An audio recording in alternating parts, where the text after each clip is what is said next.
over 16 years, EJDconstruction.com has provided South Florida residents quality craftsmanship, accurate project management, and exceptional service. That's why EJDconstruction.com is an A-rated member of Angie's List and the Better Business Bureau. When you're looking for the right custom home builder for additions or home remodeling, please call my friend Eric at 305-433-4843. That's 305-433-4843 for EJDconstruction.com. When you need your warehouse looking good while staying efficient, there's only one place to find the finest racks in the business. Pallet Rack City in Hialeah. 305-424-8547. That's 305-424-8547. Pallet Rack City is the company you need when you want your warehouse sporting the finest racks in the business. After all, who doesn't love a great rack? Pallet Rack City. 305-424-8547. That's 305-424-8547. For over 25 years, South Floridians have counted on Tommy B. Butts Jr. Enterprises for their roofing needs. In South Florida, we battle the sweltering heat, rain, winds, and all kinds of tropical storms. That's why when it comes to protecting your family, home, or business, call Tommy B. Butts Jr. Enterprises.com. 954-735-9826 or 954-394-1411 and ask to speak to Tommy, the owner. They specialize in all kinds of roofs. All work fully guaranteed with the customer's complete satisfaction. A-plus rated member of the Better Business Bureau. Licensed and insured. There's no buts about it. When your roof needs repair or replacement, go to TommyBButtsJrEnterprises.com. A certified whitening contractor.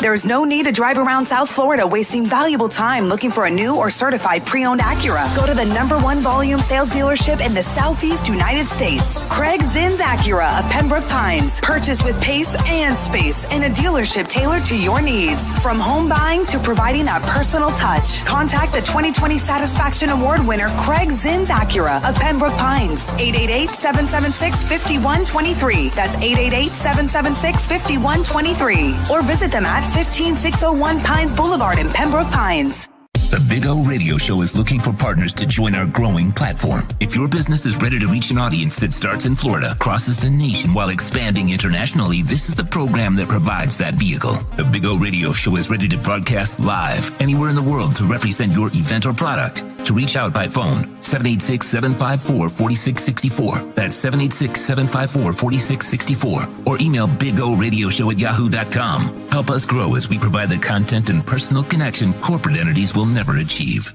Folks, you can support the hardest working sports talk show in South Florida through Cash App or Venmo. Just search Cash Big O Show. Support us through Cash App or Venmo. Cash Big O Show. We thank you for your incredible support. If you're a Miami sports fan, then there's only one store to go to, and that's Caneswear at Miami Fanwear in Davie. They're your one-stop shop for all your inner Miami CF, Canes, Dolphins, Panthers, and Marlins merchandise. They have hats, t-shirts, game day jerseys, and so much more. Located at 2511 South University Drive in Davie and open 24/7 online at caneswear.com or innermiamiwear.com. Call them at 954-835-5597. Caneswear, the spot where Inner Miami and all Miami sports fans shop. When it comes to South Florida sports teams, very few in the media have witnessed, lived, and covered it like the Big O. Let's start the program dedicated to your favorite South Florida teams with a passion that's unmatched. The Big O Radio Show is on. Here's the Big O. All righty. Good morning, boys and girls. Hope you all are doing well on a beautiful Monday, because it's a Monday that is a victory Monday. Although the Heat didn't win yesterday against the Pistons. That was a little ugly. But our boys survived against the stinking Jets, and that's all that matters. 7-7 is all that matters. The games that are coming up matter, and in the end, at least that's something to play for. You know what I mean? And that's the fun part about at least ending this season. Look, it's been an up and down season, as we all know. We were all very frustrated with the 1-7 start. It's nothing like we all expected coming off of the 10-6 season. We really thought they were going to build off of that season, and they did not, and have not, and will not, by the way, unless somehow they miraculously make the playoffs and can win a game. Then maybe we can say that. But right now, the good thing, at least for us Dolphin fans, is that there's something to play for. And the next 3 weeks are going to be a lot harder. As you all saw last night, the Saints defense is going to be one hell of a challenge for the Dolphin offense next week, okay? Because they have done a number on Brady not once but twice this year. This is the second time, out of the losses that Tampa has, 2 of them are to the Saints this year. So they have their number. They know how to beat them, and I know Tampa got their revenge, and they talked about it last night in the playoffs and all that good stuff. But in the regular season, they've had their number there, and they've been able to figure it out. So, I mean, I don't have to tell you. I think most of you that follow the sport enough, you know that they've got a decent defense there in New Orleans. Not a decent, a very good defense in New Orleans. So that's going to be one hell of a challenge, but it means something. And really, that's the beauty of waking up on Monday. One, we don't have to deal with your Jet friend. He can shut the hell up. She can shut the hell up. Go in a corner and deal with another sorry, pathetic season. Get the hell out of our face. They didn't win, so that's what counts. You win. You're 7-7. It wasn't pretty, but a win is a win. And I'm not going to sit here and start complaining about it. It wasn't pretty. Tua was not good yesterday. He was off yesterday, but typical of his life, he finds a way to fight back from the adversity and help you win the game. So that's all I want from any kind of player. Listen, even human beings, we're all going to screw up. The question is, after you screw up, what do you do with that screw up? Do you learn from it? Do you become better from it? Do you move on from it? Do you not let it affect you? And it didn't affect Tua. He moved on. And so that's the positive. It was ugly with the defense early on, and then the defense figured it out at the end. So those are the things that count. We were frustrated at the beginning going, damn, dude, Jets are pulling off everything. They're running on them. They're pulling trick plays.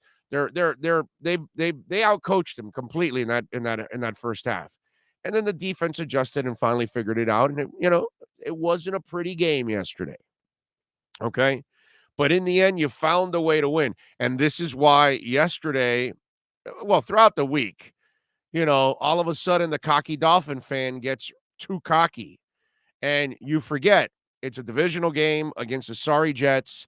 And how many times have we seen these kind of games where the team struggles? You know what I mean? And sure enough, this is why I expected them to win, but I wasn't thinking blowout, easy win. They should trash them, all that stuff. I heard a lot of that from people. And I'm like, man, if the Dolphins were a Super Bowl contender, then I can feel like that. But they're not, they're hoping to be a playoff contender. So we can't feel that kind of confidence about any game with the Miami Dolphins. But the good thing is they won yesterday. So that's all that matters. And from here on out, it's games that matter. The Dolphins are in the playoff picture. Whether they make the playoffs or not, we all know it's a really thin to slim shot that they even make the playoffs. But at least it's fun. You're still alive. You lose this game, it's officially over. I don't care what the mathematics tell you.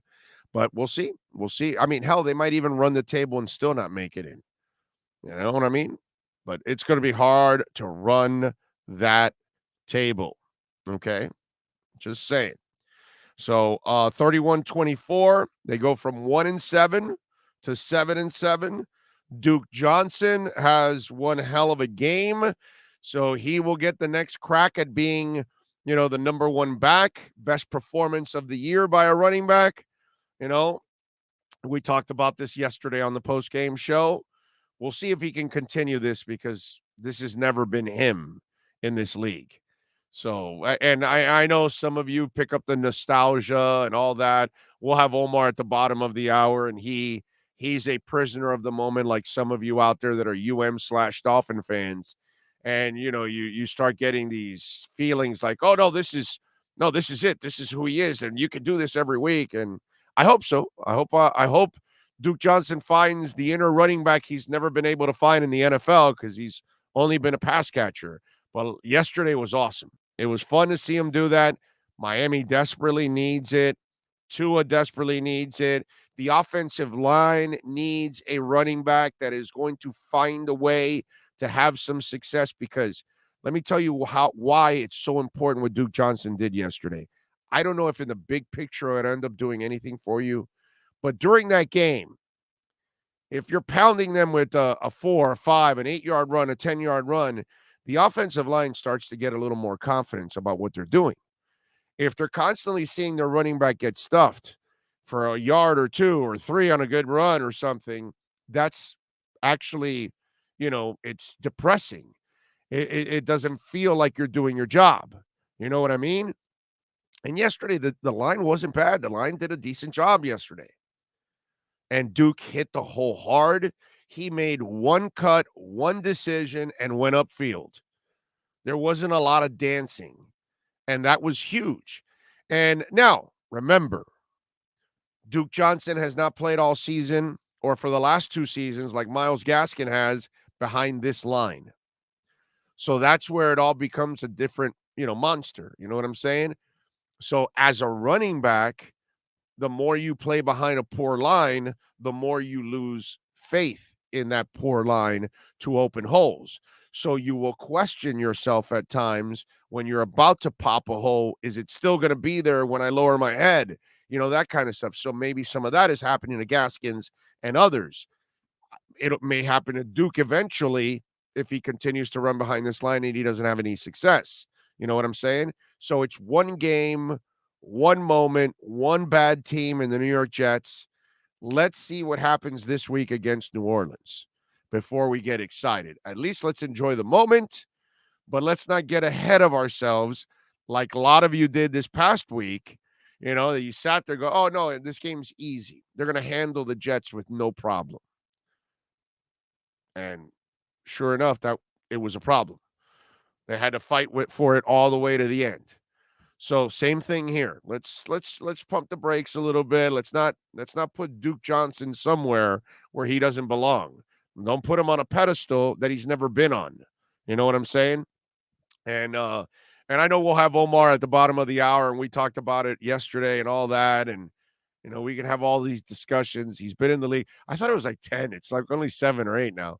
So he's been in the league long enough that he's had opportunities to be a starter and never been able to prove to anybody that he can crack the starting lineup. You know what I mean? So let's hope that in this latter part of his career that somehow he finds, the magic and maybe he can be a running back. You don't need him for a whole season. You just need him for 3 more games at least. And maybe, by some miracle 4th game, if you can, stick it into the playoffs.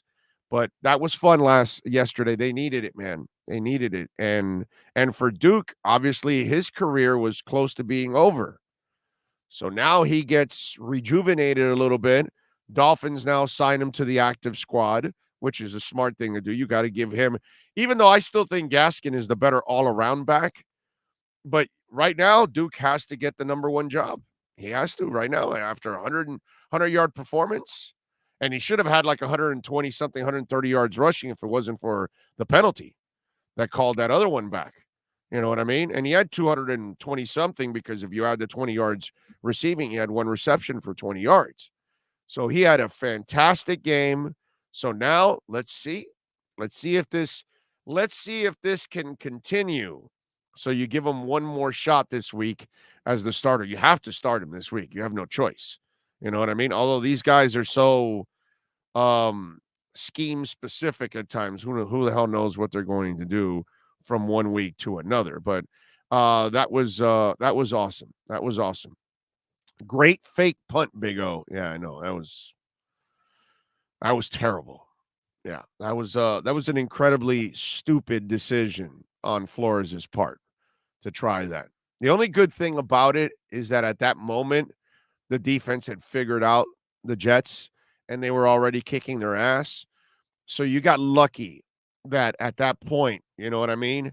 So that worked out for them, but it was a stupid call because the flip side is the way the Dolphin defense was playing, you punt because you pin them inside the 10. And with your defense, you try to create a turnover and you play the field position game. Where there, you just flipped the field and you gave the Jets every break of the book on that one. So that was, again, this wasn't a pretty game. Not on the sidelines, not on offense, not on defense, not on special teams. There was nothing beautiful about this game at all. But it was a win. And that's beautiful. And that's all that really counts. Look, man, sometimes you're going to win ugly, but I'd rather win ugly than lose ugly, right? What are we doing here this morning if it's 31-24 Jets? Now we're pissed. Now we're livid. Now you're 6-8, and now the next 3 games don't mean jack crap except for development of players. You know what I mean? So we have to be grateful that they found a way to win. Doesn't mean they're a good team, but they're better than the Jets. And they proved it on Sunday that they were better than the Jets. That's it, man. What does it say in the win column? 7-7, not 6-8. That's it. That's all that matters. But yeah, it wasn't pretty, man. It wasn't pretty watching X make a business decision against Braxton Berrios. So, there's a lot of things we can point at in that game that it was ugly. Terrible interception by Tua. 2 of them. The other one was the one where he overthrew Parker. It was completely bad touch on the ball. Bad decision, bad touch, underthrown ball to Albert Wilson downfield. That's how it was. You had a couple plays that were pretty good, called back because of penalties. It wasn't a pretty game. But in the end, all that matters is a W. I don't care, man. Find a way to win the damn game. At the end of the year, there are no points for style. You don't get an extra, they don't lift you up in the seedings because, you had 8 games that were really explosive and stylish, and you guys only had 6. So we're going to elevate you guys and knock you guys down a notch. No, there's nothing. It's wins and losses. That's it. That's all that matters. And they won yesterday. So that's all we can ask for. And in the end, I'm extremely happy that they ended up getting the W. That's what we definitely need. Don't forget, many ways to reach out to us on the program. 855-912-1056 is the text line. That's 855-912-1056. The YouTube channel, of course, you're chatting there. Don't forget, please smash the like button. It is very, very important that you smash the like button here on the YouTube channel. And if you're listening to the podcast, like most do, thank you out there, as always, for your incredible support. This week, we are going to cross 10 million downloads. And nearly 8 million of those downloads are from June 14th till now. In 5.5 months, we have pumped out 8 million downloads. Sean and I can't say enough about what's been going on and how we're pacing for the next calendar year, 20 million downloads. So all of you out there, all around the world, because it's not just South Florida, it's not just Florida, it's not just the United States, it's the entire globe. And we are getting downloads from everywhere. We have South Florida fans, Heat fans that live all over the world, and Dolphin fans that live all over the world, and Canes fans that live all over the world. And I cannot say enough about it. So thank you all out there. And whenever you're listening, please smash that like button on the podcast, on YouTube, whatever you can do, subscribe, share the links, all of those things. That's what's going to allow us to grow and stay here and add more and more elements to all of this. They're never going to do anything like this on local radio, ever, ever. You're never going to get the, objective coverage and the aggressive coverage that you're going to get from here. We want to be at the baseball winter meetings. If the Marlins make the dedication, we will make the dedication. We want to be at the East-West Shrine and the Senior Bowl and the Combine and the Super Bowl and the NFL Draft. We're going to be at the NBA Summer League in Las Vegas. So Ira will be doing interviews with us, sitting next to us. Okay? We're working on a bunch of things. We're working hopefully on finding a permanent home in Vegas. So we're working on a lot of things. So the way we get there is by your views. The way we get there is by smashing the like button. The way we get there is by sharing the link. The way we get there is making a donation on Cash App or Venmo at Cash Big O Show. The way we get there is sponsors stepping up like they are now in a big time way, which, by the way, again, thank you to all the sponsors out there stepping up, like Acura of Pembroke Pines. Appreciate it. So many great sponsors, and we thank all of you out there. So there's many ways to contribute and help us out on the show, and we thank you, man. So we're going to be crossing 10 million downloads this week. That is, and 8 of them in 5.5 months. That is just unheard of right now. I can't say enough about it. So Yahoo email, BigORadioShow@yahoo.com. If you've got a question, a comment, a criticism, if you're a sponsor and you want to join us, there you go. Text line 855-912-1056. The Yahoo email, BigORadioShow@yahoo.com. Twitter, Big O Show. You can also reach out to me on the DMs if you're a business and want to join our family. And Omar Kelly, by the way, will join us later on in this hour. It was set around 10:30, but there's some stuff he's doing at camp, so he's going to be a little late. But it's all good. I mean, we're here for a couple of hours. I'm not worried about it. We'll be doing all right. We'll be hanging in there waiting for him. 619 says, listening from the Northeast. Well, thank you, sir. Thank you out there as always for listening. And thanks to everybody out there. Steve Chapman chiming in early. David Triana chiming in. All of you out there, thank you so much, man. Says, good morning, we are finally at 500, 6 in a row. Tua showing that mental toughness after a subpar performance. Love the grit they showed yesterday, especially our boy Duke Johnson. Yeah, that was really nice, man. Jamie Zorrilla is in from San Jose, California on a beautiful Monday. He says he feels great. Says good teams find a way to win ugly games. And yesterday I saw the team claw their way out of the flies with a W, or the files with a W. Okay. Very impressive. By the way, Tua will be fine. Calm down, people, and fins up. I agree. And he reminds everybody to smash the like button, which we love that. Ian from Brooklyn is in. Gus 1388. Christopher Hopper in. Thomas Jensen in. Uber Beaner.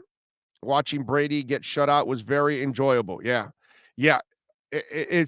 But it was twisted, right, Uber? You have to admit, okay, it's twisted. And I'll tell you why. Because while I'm watching the Saints beat up on Brady and the Bucks, I'm laughing, but I'm also going, damn it. The Dolphins have to play this defense next week.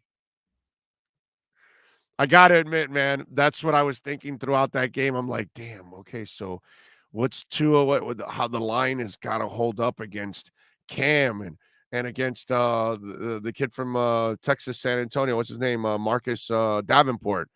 It's like, oh, my God, and Davenport's having a hell of a season. You know what I mean? And it's just like, oh gosh. I swear that's what I was thinking most of the it was interrupting my thoughts of that game, was me just thinking about Monday night.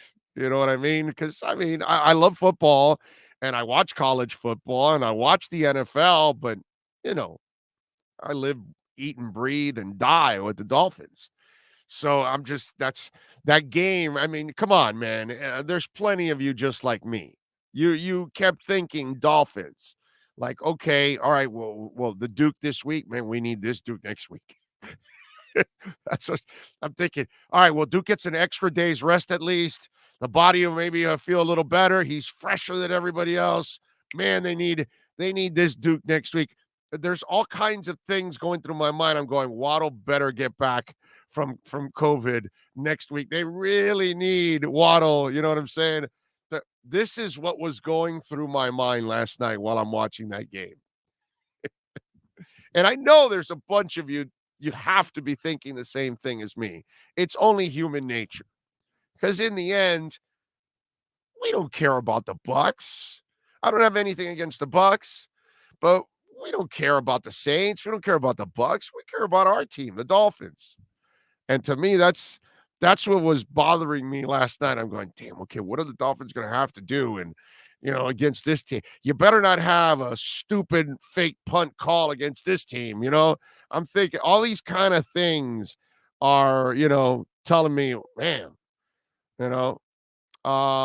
Daniel says Maddox staying strong, which tells you once we get through all this stuff, which I don't know how long it's going to stay, kind of trading sideways, but you could tell Maddox wants to just explode, dude. You can just tell it's going to happen.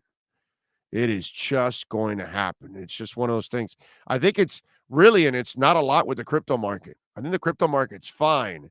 I think it's more about the Omicron stuff.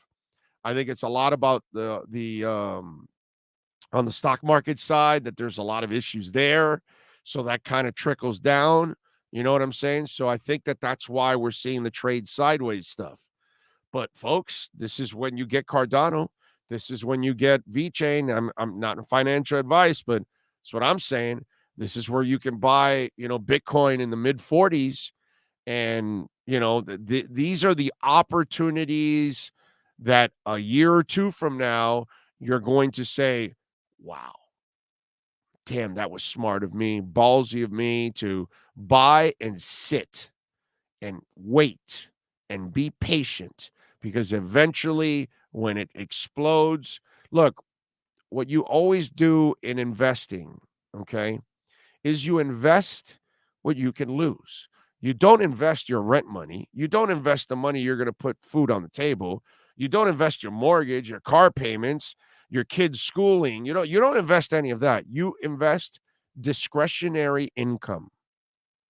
That's what smart people do.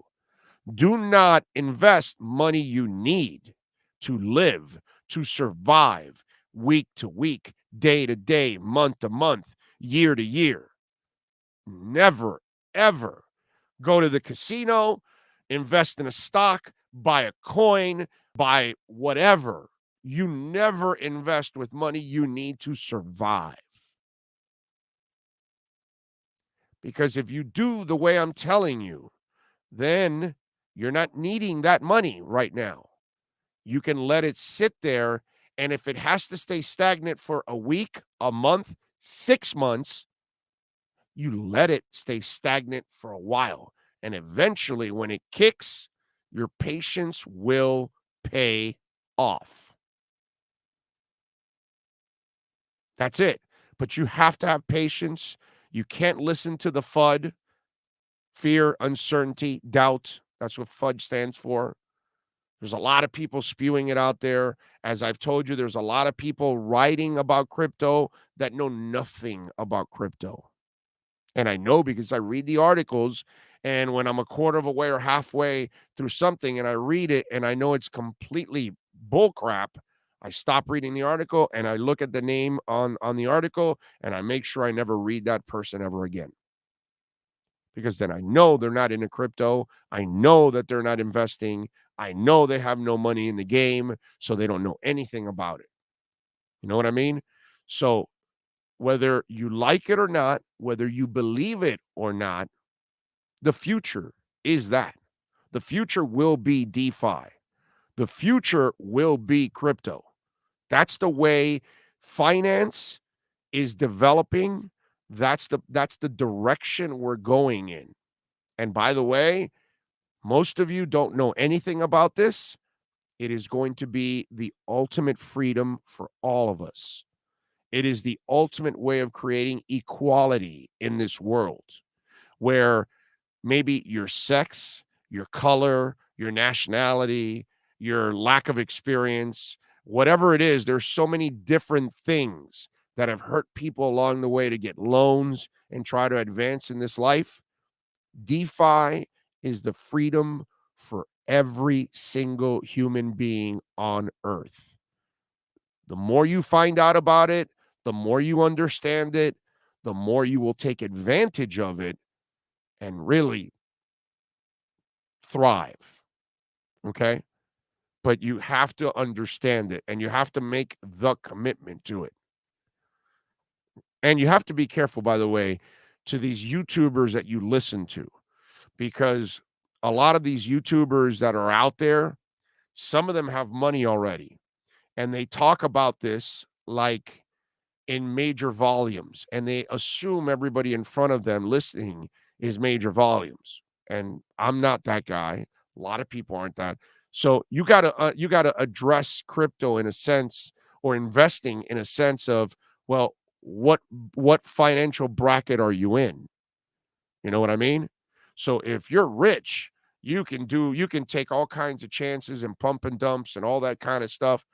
I don't do any of those kind of things, but they talk about it in a sense where everybody can do like that. And sometimes they'll say, well, the market has some volatility. I'm looking right now to get out some of my, earnings and all that. But these are people that bought Bitcoin when it was at 10,000 and at 12,000 and at 6,000 and at 16,000. So they have a different luxury. The guy that bought it at 35, 45, and 50 and 55 and 60, you're not there to dump at all. You got to hold. You got to hold hard. And if Bitcoin drops even lower than what you bought it at, you know what you do? You buy it again. So you lower your overall price because eventually it's going to go back up again. But if you bought it at 6,000 or 16,000 and it's in the 46 range, well, you're making so much money that you can take some off. That's a different person. The other guy that bought it at 40, he's listening to you and he's selling panically and he doesn't have to. He can stay strong and wait because eventually the volatility will stop and then the climbing will start again and it's going to go to newer highs. So that's the problem. But you have to be patient. If you're not patient, you won't last long. Okay? Bunch of people on there. Don't forget, folks, smash the like button. Musa, thank you. Is it Hamadeh? Did I pronounce it right? Musa Hamadeh, thank you for the super chat. Love the show. You don't waste time talking nonsense like the other local shows that talk about National Food Day every day, wasting minutes on nonsense. Musa, look, man, and I know what you're talking about. You're talking about Hawk and Crowder and stuff, and they're great guys, man. They do a fantastic job. Musa, there are different styles of radio, okay? And there's a place for Hawk and Crowder. There's a place for me. There's a place for everyone. We all have different styles, okay? I'm a hardcore sports guy. You know what I mean? But I can go into directions in sports that Hawk and Crowder will never be able to go in. One, they can't. And two, they also choose not to because they want to go in that direction where they're clowning around most of the time. But there's a place for that. You know what I mean? Several other hosts have proven that. And that's what kind of others are following. They're kind of imitating that, trying to imitate it. So there's a place for it, man. And they do a terrific job. You want to have some fun? That's fine. I say it all the time. I love those guys. They're terrific. They're fun. Now, do I tune in to them to learn about sports? No. They're never going to ever tell me something that makes me think. Give me an angle I've never thought of. but that's because there are different levels of sports talk shows. Some will work at being a sports talk show. That's us. Others will have sports involved, but they're really not a sports show.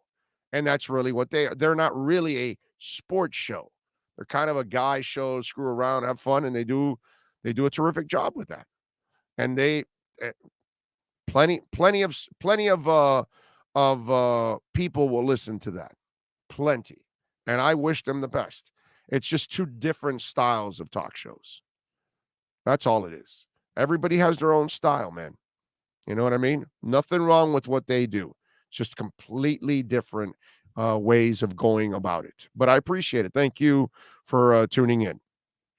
Brian says definitely can throw good touch passes, fades, crosses. Doesn't have the full arsenal, though. Obviously, he's got a 15-year-old high school kid arm. Yeah. And that's the throw that obviously was underthrown by Albert. That's what Brian is talking about with Tua.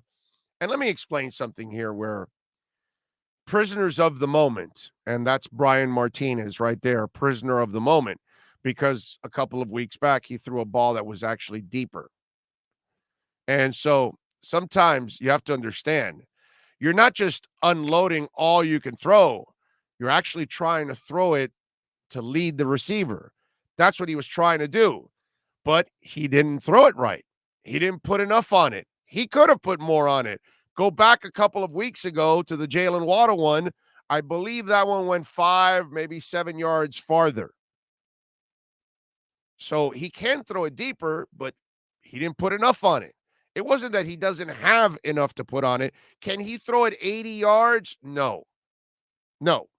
He's never going to be able to throw it as far as Brett Favre and Josh Allen and whoever you want to think of, John Elway or whatever.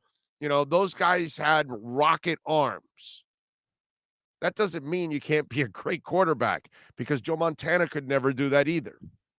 Bob Greasy could never do that either. And those guys are in the Hall of Fame. So you don't need to throw 70 yards downfield. You know what I mean? The comment by Brian Martinez just shows the ignorance overall, because plenty of quarterbacks end up throwing a ball. They underthrow a ball. Happens all the time. It seems like when it happens to Tua, it gets magnified, and then you talk like Brian talks about it like he can't throw it, but then he doesn't bother to look. A couple weeks back, he threw a ball even farther. So sometimes you're just made a bad throw. And that's what happened with Tua. He made a bad throw. Maybe he should have thought about throwing it a little deeper. Maybe he should have positioned himself in a way so he can throw it a little deeper. But it was a bad throw. But the Parker one was a bad throw also. He had a couple of bad throws in that game. He was off, period. Close, intermediate, deep, he was off. He wasn't on yesterday. And I don't know if it was the 2 weeks off, the not having Waddle there, because Waddle kind of settles everything. And the other thing is no receiver. And that was the one time they had separation, by the way. No receiver gets separation on that team. That one throw, he had the separation. And Albert had to slow down. It sucks. But it's not because his arm is so weak that he can't throw it. That's a weak comment. Because he can throw that ball. He just had to throw it earlier. And it was a bad timing on that throw. So that's all it is. Sometimes you're off, man. It's not that he couldn't make that throw. He could have made that throw. He just timed it wrong. And it was a bad throw. Kind of like it was his most of his day, that he just had bad throws all throughout the game. But again, it's like, if I wish he would have had the game the New England kid had a couple weeks ago with 3 passes.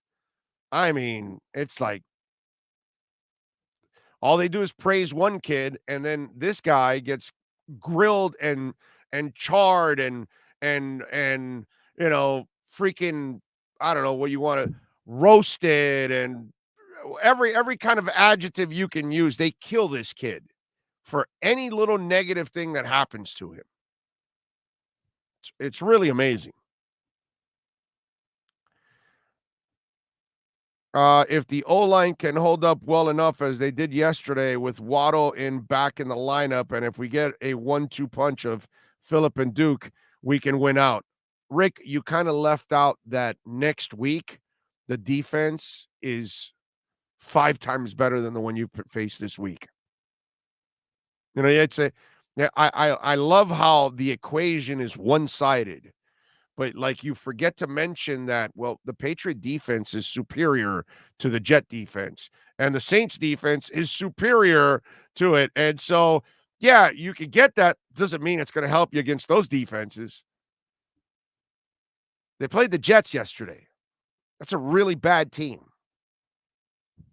Just because you beat the bad team barely doesn't mean that, you know, the equation is there and everything. You almost lost to the Jets yesterday.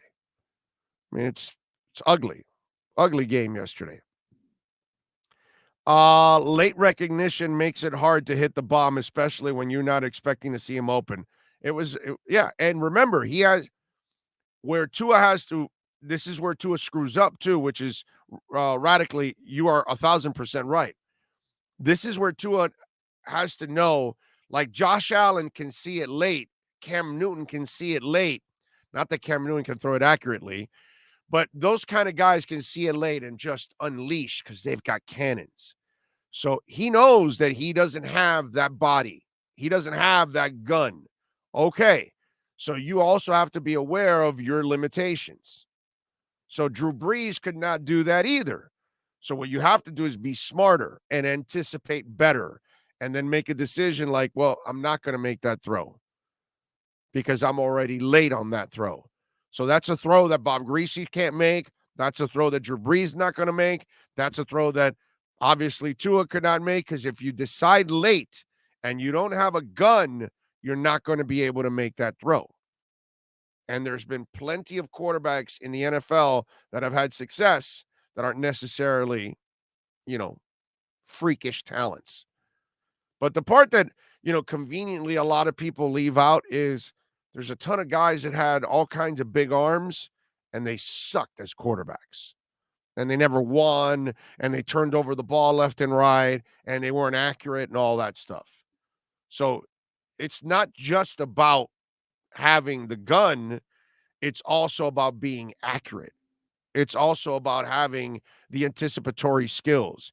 It's also about ball placement. You know, all of those things have to go along with having a gun. Thomas says, Archuleta actually made a pretty good point that Tua struggles a little bit when defenses take away his overall first read. He needs to get a little better at that, no doubt.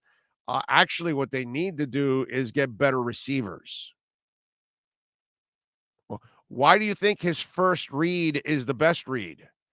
Who do you think gets constant separation? Waddle. The only time Devontae Parker gets a little separation is on a slant. Downfield, he's covered. Now, you throw it to him because he can go up there. You know what I'm saying? But there aren't a lot of guys getting separation.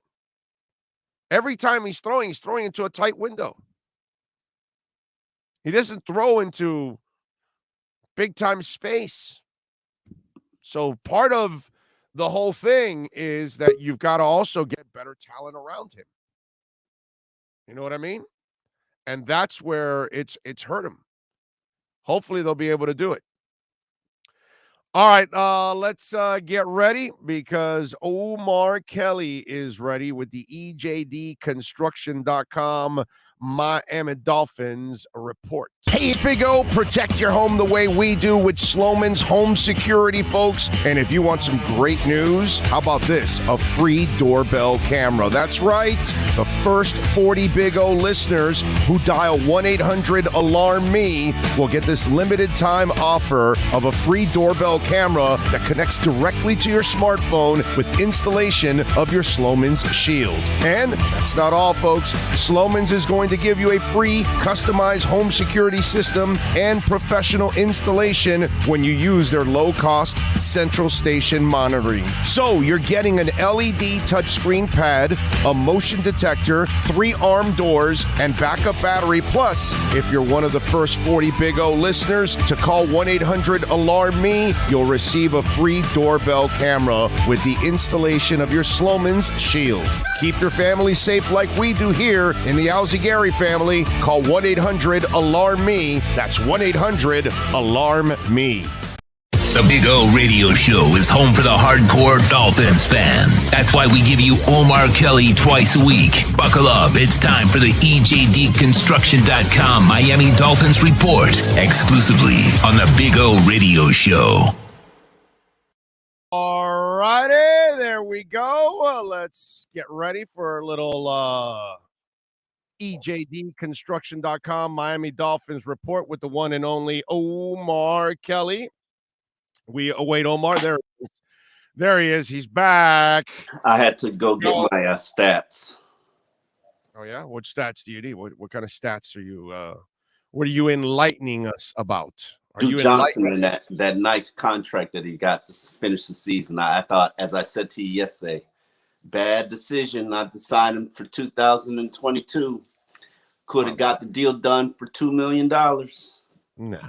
Now watch. You got to go get him. As Fat Joe says, when he finishes the season and you could see he's the catalyst for this run game, price is going to go up. I'm warning you. Did you watch the game last night? Which one? There's only one game on last night. Yeah. Last night. I fell asleep on it, but I watched. Yeah, that was interesting. That defense has stifled them twice this year. They got their number. They got their number. Except in the playoffs, obviously. They got their number in the regular season. But I kept thinking throughout that entire game, oh my God, how's the Miami offense going to score on New Orleans? Because Davenport and what's it called? The other end, the one that's been there forever. What's his name? His dad played for Cameron Jordan. Jordan. And you know, damn, dude, those are bookends that are going to be a pain in the ass. Listen, Duke's got it. Duke's got it, baby. Duke's got vision, man. I'm telling you, the last back, or back, the vision that Frank Gore had, the lamps to see run lanes setting up, that's a gift. Duke has it. Like, I'm glad he's here, and I'm glad he's going to get the chance to finish out the season with Miami. And I would have him as a starter and not look back, because it's clearly different. And I know it was just the Jets, but let's see it against New Orleans. Right. That's where I'm not going to get excited, because he's never done this in his career, and he's had plenty of opportunities. Come on, 22 touchdowns. Don't say he's never done it. Omar, he's never been a guy that they ever counted on as running the ball. He's only been a pass catcher throughout his career.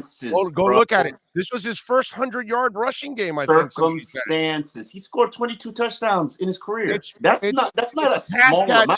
That's pass catching. Not a small. It don't matter. Not a small amount. Go look at his stats every year. Don't matter. Nobody else on this team has scored 22 touchdowns. I get that. But his whole career is he catches more than he runs. They've always used him as a pass catcher, not as a runner. I promise you, Gesicki ain't got 22 touchdowns. I promise you, Devontae doesn't have 22 touchdowns. Duke is not like some. Yes, as I said to you yesterday, circumstances, and they got Nick Chubb.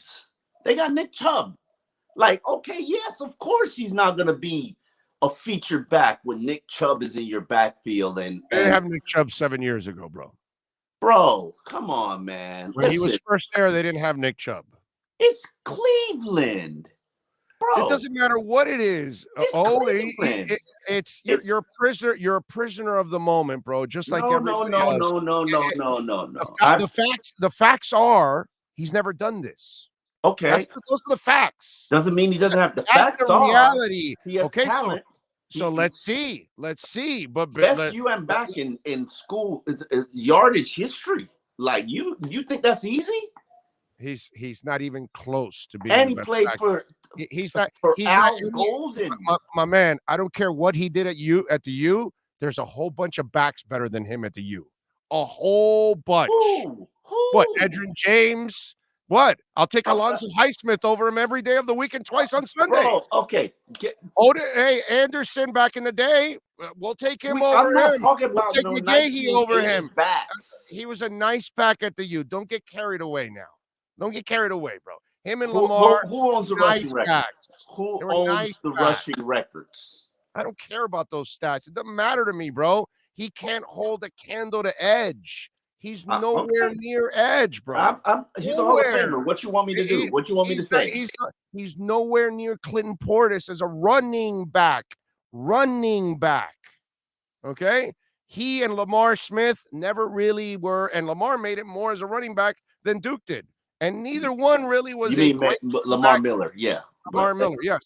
Lamar Miller made it even more as a running back than Duke, but neither one of them were the kind of guys that scared you as a running back. Let's stay in reality, bro. Let's not be fans and put on pom-poms and make it what it is, bro. Clinton Portis is a real running back.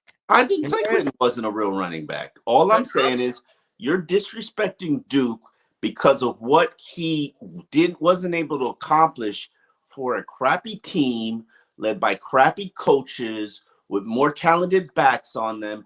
And yeah, he ended up in Houston and it kind of, went sideways in Houston. And then he was out the league for a minute before the Dolphins claimed him. Like, these are things that happen to a lot of good players. Circumstances, people playing ahead of you, talent on the roster. A lot of players fall between the cracks. That doesn't mean that they're not talented. Like, I didn't say he was talented. Duke has a talent, and it's pass catching. There's nothing wrong. There's nothing wrong. You make it sound like this is an indictment. This is who he's been, and there's nothing wrong with that. He's more than that. He's never been more than that. Because only of your circumstances. He averages like 4.2 yards per carry. It doesn't mean he hasn't had the opportunity to be a featured back. Yeah, he has. Yes, he's had. No, he's had the opportunity. Yes, he has, dude.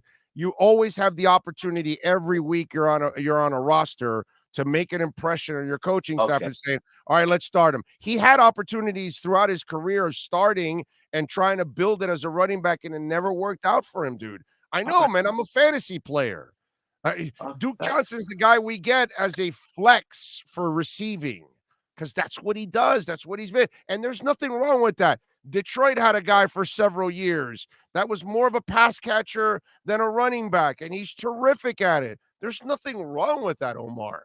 And Duke made a terrific little career out of being a pass catcher out of the backfield. Right now, he needs to get the job because he's the only guy that produced a 100-yard game. So now we'll say, all right, Duke, let's see if you can do it again. And if he does it again in the next couple of weeks, now we can say, well, maybe he found something. But right now, overreacting on one game against a terrible I'm telling you, we will revisit this conversation. There's a different level of runner, and the people who have those vision to find running lanes, and Duke has it, those are the players that can exceed behind crappy O-lines. What does the Dolphins have?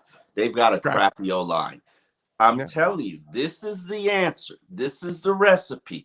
And while you sit and you think that Duke is just a pass catcher, I promise you, he can be more. He was more at UM. He's been more in his NFL career. 22 touchdowns ain't nothing to sneeze at, bro. That's a healthy career for a situational player. Right. When you're a pass catcher, that's what you get those kind of opportunities. So I wanted to show you something. Okay. Because our boy Charles Harris, speaking of turning the corner late, yesterday in the Lions dominating win of the Cardinals, former defensive end Charles Harris had 12 tackles and 1.5 sacks yesterday. He is now has 7.5 sacks on the year, 21st in the league. He has two forced fumbles, 23rd in the league. Now, look at the note I put at the bottom. In Miami, played defensive end. In Detroit, it's what Omar said every single time. Play him at linebacker. And at linebacker, he has found a home, Omar. I mean, Dan Campbell sucks as a head coach, but I got to give Dan Campbell some credit. He's given this young man a home. The Dolphins exactly what you said. used him. The Dolphins used him as an outside linebacker here under Flores. Charles Harris had more. Yeah, but that was at the end. Yeah. Charles Harris had more opportunity than anybody I know that has come on the Dolphins roster within the last 14 years. Charles Harris had opportunity after opportunity after opportunity after opportunity after opportunity. And part of the hey, he's always had athletic ability. Sometimes it's in their head and they've got mental issues and they got drama. And there was something going on with Charles, which always made a disconnect here. Yeah. I mean, sometimes guys just can't handle this environment. I mean, I remember some of the weirdest press conferences with Charles Harris, and finding God and this and that and this. I'd just be like, yeah, this guy is lost. And props to him for keeping his career going. Sometimes you need to be cut and you need to be on your last lifeline, like a Duke Johnson. Chris Carter. Yeah, Chris Carter had the alcohol issues. They cut him from the Eagles.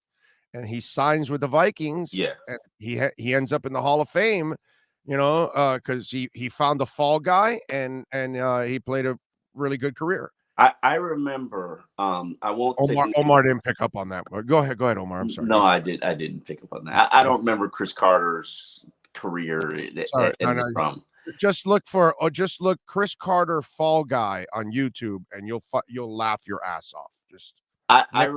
I remember he was at a rookie symposium.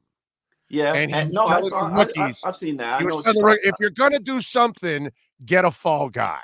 Yeah, so and I don't disagree with him. One of your homies, they riding with you. They can hold your weed, like they can hold your guns. Like, hey, that's not advice, kids. Do not listen to Omar Kelly. That is not advice. Don't hang around. Don't have guns. Don't do the illegal stuff. And don't throw your friends under the bus with your illegal stuff. Do not listen to Omar Kelly and Chris Carter. It's not throwing your friends under the bus. Somebody got to take the fall for you. If you're the money maker, somebody got to take the fall for you. If you're going edit this out. Don't like they tell the jury about pay no attention to what the defendant just said. Whatever. Just. I'm giving you real life logic and game. If you don't want to take it, hey, listen. No. Good rules. The guy who's got the most to lose cannot be the one taking the fall. Like this is like hood logic. Chris Carter was spitting game. But I remember, and this is an interesting story, and I'm not going to say the player's name, but he was a very high profile player for the Miami Dolphins. He was a bust earlier in his career. And then his financial advisor stole all his money, like every drop. He was entering, I think, his fourth year contract time, and was dead broke. And that guy turned himself in from a disappointment to an elite player. And that's just desperation. And sometimes that's what's going to happen to you. You gotta have team shut the door on you like Miami and Atlanta did, because remember Miami traded him to Atlanta. He sucked there too. Charles Harris, the Lions were probably his last line, last lifeline, and he's props to him. I'm happy for him because he's always been athletically talented. I remember his first year he got here, he was a first round pick, and everybody kept raving about how much of an athletic freak he was. And this is when he was on a team with Olivier Vernon and Charles Harris. And I never liked the pick from day one. It just didn't make any sense to me. But the kid had athletic ability, and props to him for doing that. I mean, he's not the first or the last Dolphins player who will thrive somewhere else. Yeah, I thought I was impressed, with him, because I'm always impressed with people that are willing to, fight through adversity, because life's gonna fucking kick your ass all the time. You know what I'm saying? It's always gonna Absolutely. Yeah. nail you, and you can't do anything about it. It's one of those things that you're going to, you're gonna get knocked down, and the question is, can you get back up Absolutely. No and do the question right? about it. That's what life does to you on a regular basis if you're a grown adult and Yep. you got things you gotta deal with. Isaiah Ford, you know what I mean? Isaiah Yep. Ford is not giving up on himself, and we're watching that. And so I'm watching Charles Harris, and I gotta say, man, I'm impressed. I'm impressed watching him, turn his career around. And again, it reminds me a lot of you, Yeah. because every time I see him thriving at linebacker, I don't know how many That effing that years like that was from obvious. day one. Yeah, I didn't agree with you early on. I was like, "No, leave him at defensive end. They think he's," but you, from day one, you said he was a linebacker. Day freaking one. You know what? Sometimes it And just maybe his career takes a different path with the Dolphins if he starts at linebacker right probably from day one. Maybe. probably it just didn't make any sense. But you know another move that's really sneaking under the radar for this team. Jerome Baker going back to outside linebacker, because remember, he was an outside linebacker before Flores got here and said, "Hey, you're going to be the inside linebacker. You're going to be the focal point of our defense." And it's not like he performed poorly in that role. Right, but he's not a thumper. He's not a thumper. If you're going to put him inside, you need meat. You need guys that can move. It's not just me. And You're going to collide against guards, dude. You gotta have. Jerome's got a lot of talent, and Jerome, I've never seen a guy who can time blitzes so well than Jerome. Now, you haven't really seen it for the Dolphins yet, and I don't know why you haven't really seen it for the Dolphins. And yeah, I know he had 7 sacks last year. He had 2 sacks yesterday.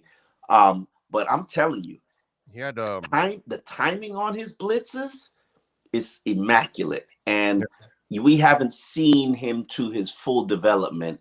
Now they're asking him to set the edge. I'm not sure I feel it or like it. Again, meat. But he's not that guy. Yeah, but him doing that has allowed Jalen Phillips to play a different role.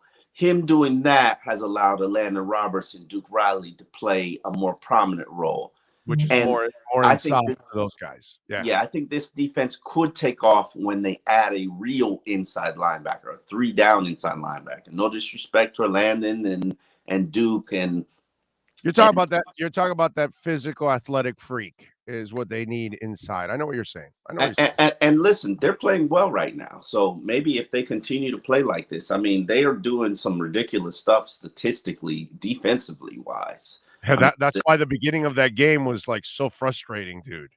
It's a bye week. Coming off the bye, and they weren't sharp, dude. Coming off the bye, they didn't have Holland. The Jets were throwing just everything at them. The Jets were just doing motion to try to confuse them and create breakdowns, and it was working for a little while. But that's what I like about and I always gotta say this about Josh Boyer. And I people always twist everything that I say around and make it seem like it's something else. But Josh Boyer is my favorite of all the defensive coordinators that I've ever covered with the Dolphins.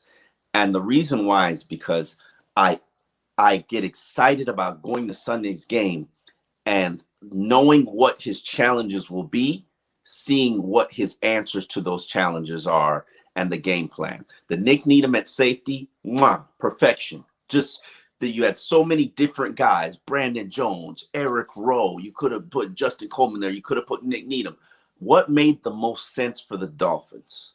It was Nick Needham playing safety. Yeah. Like you the Jerome Baker move, the changing of Jalen Phillips' role, how they used the defensive linemen.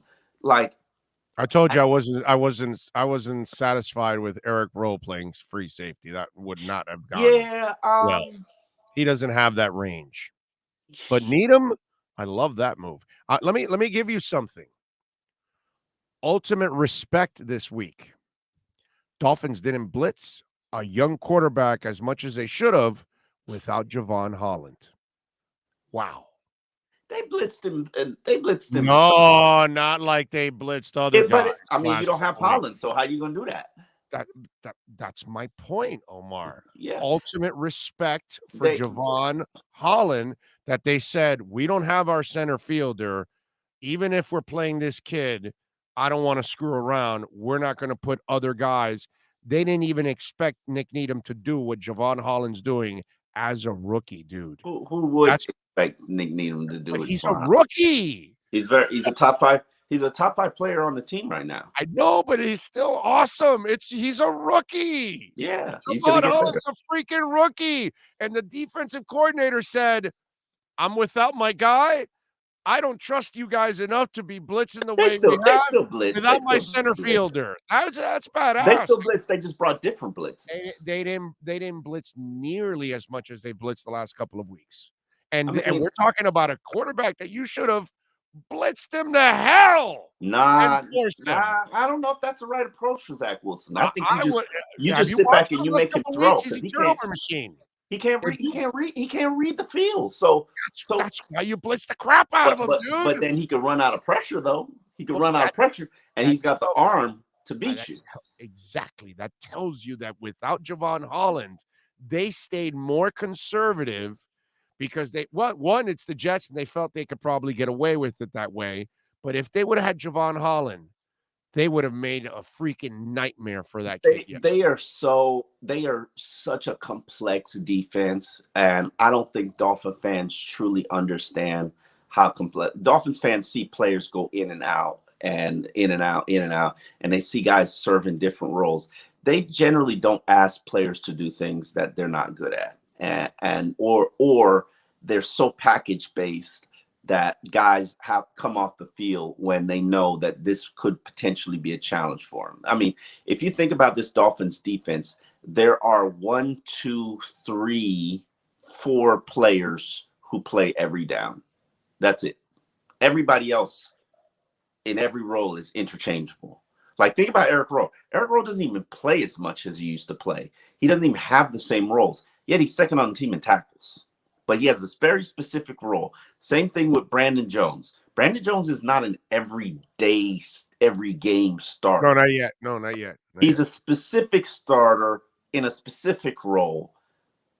Only guys that play all the time is the 2 cornerbacks, Holland and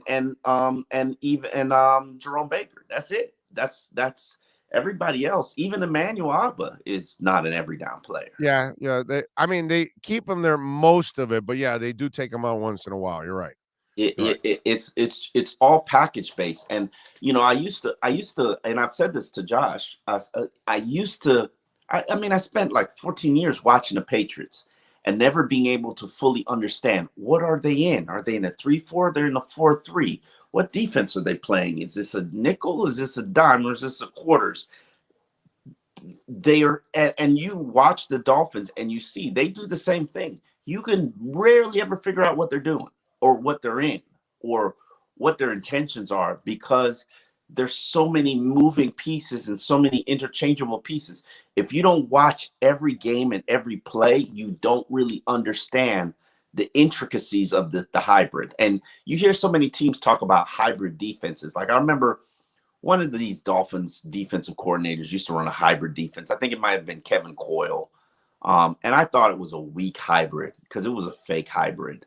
It wasn't no hybrid. It was a 4-3 with a little bit of elephant package. This defense, it's a true hybrid because based on the opponent, you never know what they're going to look like. They morph into different things every single week. Yeah. And they change how they play every single week. And you never know how they're going to play until they actually line up. And on Friday, we'll talk about how they're going to line up. Actually, you know what? We'll probably talk about it also on Monday, because now that I think about it, there's no Sunday for you this week. There you go. You're right. It's a Monday. So on Monday, I'm sure we'll talk about it on the show. I'll be a little twisted in Bourbon Street. You gotta pull back that side for me. So you're traveling. Wow. Yeah. Okay. I'm doing the final stretches of the game. I don't know a season. I don't know why I chose these games because they're horrible day trips. Like a month, but I get to go to New Orleans. Who you kidding? You chose it because Nashville's ass kicking, and Bourbon Street is party town. But I'm going there. Don't give me this BS. I don't know why I go to Bourbon Street. No, I'm not there to party. Number one, I go to New Orleans for the food to begin with because that's partying for me. Oh, I don't need to be drunk on the floor or anything like that, dude. I don't even I may have one drink, one cigar, and a great meal, and that's a party for me, bro. I'm 55, bro. It ain't party like when I was 25. Listen, hey, but this young Dolphins media contingent, you've just inspired me. They haven't seen me on the road. They haven't been part of the Dolphins turn up. And I do need to let them. They haven't, and I haven't traveled. So there's a bunch of youngins on the. It's a bunch of young boys. Yeah, and they need to be shown the way. They truly do need to be shown the way, and New Orleans is just the town to do it. No doubt. You got to go to the Hustler. I don't like New Orleans strippers. It's just. I've never walked into any of the New Orleans strip clubs. Oh my God, they got bullet wounds and stab marks. I mean, you see them from the streets. So what the hell do I want to go in there? You know what I'm saying? I have two places, and this is the weirdest thing. I've been in New Orleans a crap ton because I end every Senior Bowl there on Friday night. That's absolutely where I end every year on Friday night, and I've never walked into any of the strip clubs, and I've been to Vegas a ton. Never been to a strip club in Vegas. Yet I've been to almost every strip club here in South Florida and done shows in half of them. So, okay. So it's funny. Like here, I've been to the strip clubs and worked at them, obviously. Yeah, I mean, that's usually why I'm in strip clubs. And I guess that's why I haven't gone to Vegas and New Orleans because I'm not really working doing a show. I'm sorry. South Florida strip clubs are legendary. Like, and that's the thing. They raised the bar. Like it's like Booby Trap, Cheetah. Yeah, like they raised the bar, so everything else is like booty. It's like no, I'm good. Yeah, no, you're right. Yeah, because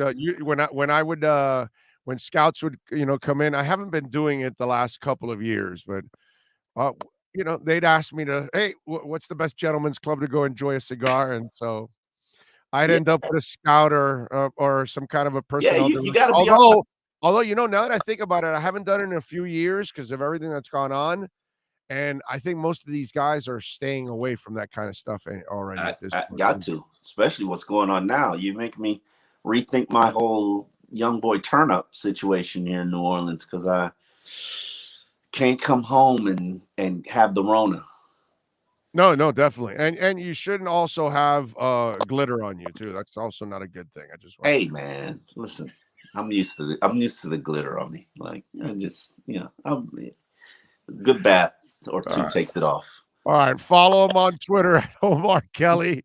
Catch his work there at the South Florida Sunset. My wife goes to strip clubs with me, so I got no shame. Like my wife, let my wife know I'm going to Tootsie's and not invite her. She's upset because she wants that lobster dinner. Oh, trust me. By the way, Tootsie's does have a good dinner. They actually have amazing. They actually have a chef back there. They don't have a cook. They actually have a chef back there. I go to Tootsie's just to eat. I know. Yeah. No, you're right. I mean, it's great views while you're eating. So, there's nothing wrong with that. Get a massage. I need a shoulder rub. Get a massage. Yeah. When you walk in, all you see is that yellow sign, and it has this dangerous curves ahead. And that's it. Now you're at Tootsie's, or one of our terrific establishments down here in South Florida. All right, support him on the Sun Sentinel. Make sure you subscribe, and he'll be back on Friday, ready to rock and roll. Oh, thank you as always, my friend. All right, talk to you later. You got it. That is Omar Kelly. Hour number 2 is next. You've been listening to the EJDconstruction.com Miami Dolphins Report with Omar Kelly. For additions, home remodeling, or custom work, call Eric at 305-433-4843. EJDconstruction.com is the custom home builder and general contractor you can trust. 305-433-4843. Hey, it's Big O. Protect your home the way we do with Sloman's Home Security, folks. And if you want some great news, how about this? A free doorbell camera. That's right. The first 40 Big O listeners who dial 1-800-ALARM-ME will get this limited time offer of a free doorbell camera that connects directly to your smartphone with installation of your Sloman's Shield. And that's not all, folks. Sloman's is going to give you a free customized home security system and professional installation when you use their low-cost central station monitoring. So you're getting an LED touchscreen pad, a motion detector, 3 arm doors, and backup battery. Plus, if you're one of the first 40 Big O listeners to call 1-800-ALARM-ME, you'll receive a free doorbell camera with the installation of your Sloman's Shield. Keep your family safe like we do here in the Alzigari family. Call 1-800-ALARM-ME. That's 1-800-ALARM-ME.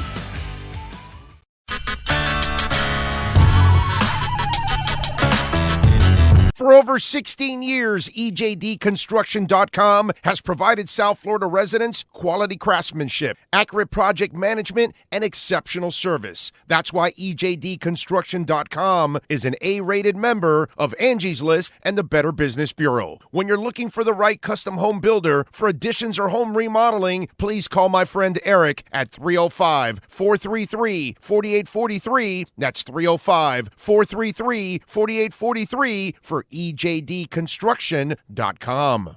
When you need your warehouse looking good while staying efficient, there's only one place to find the finest racks in the business. Pallet Rack City in Hialeah. 305-424-8547. That's 305-424-8547. Pallet Rack City is the company you need when you want your warehouse sporting the finest racks in the business. After all, who doesn't love a great rack? Pallet Rack City. 305-424-8547. That's 305-424-8547. For over 25 years, South Floridians have counted on Tommy B. Butts Jr. Enterprises for their roofing needs. In South Florida, we battle the sweltering heat, rain, winds, and all kinds of tropical storms. That's why when it comes to protecting your family, home, or business, call Tommy B. Butts Jr. Enterprises.com.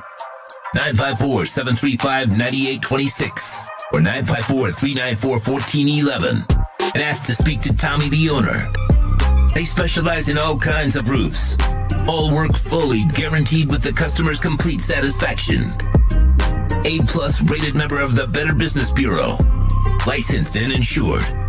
There's no buts about it. When your roof needs repair or replacement, go to TommyBButtsJrEnterprises.com.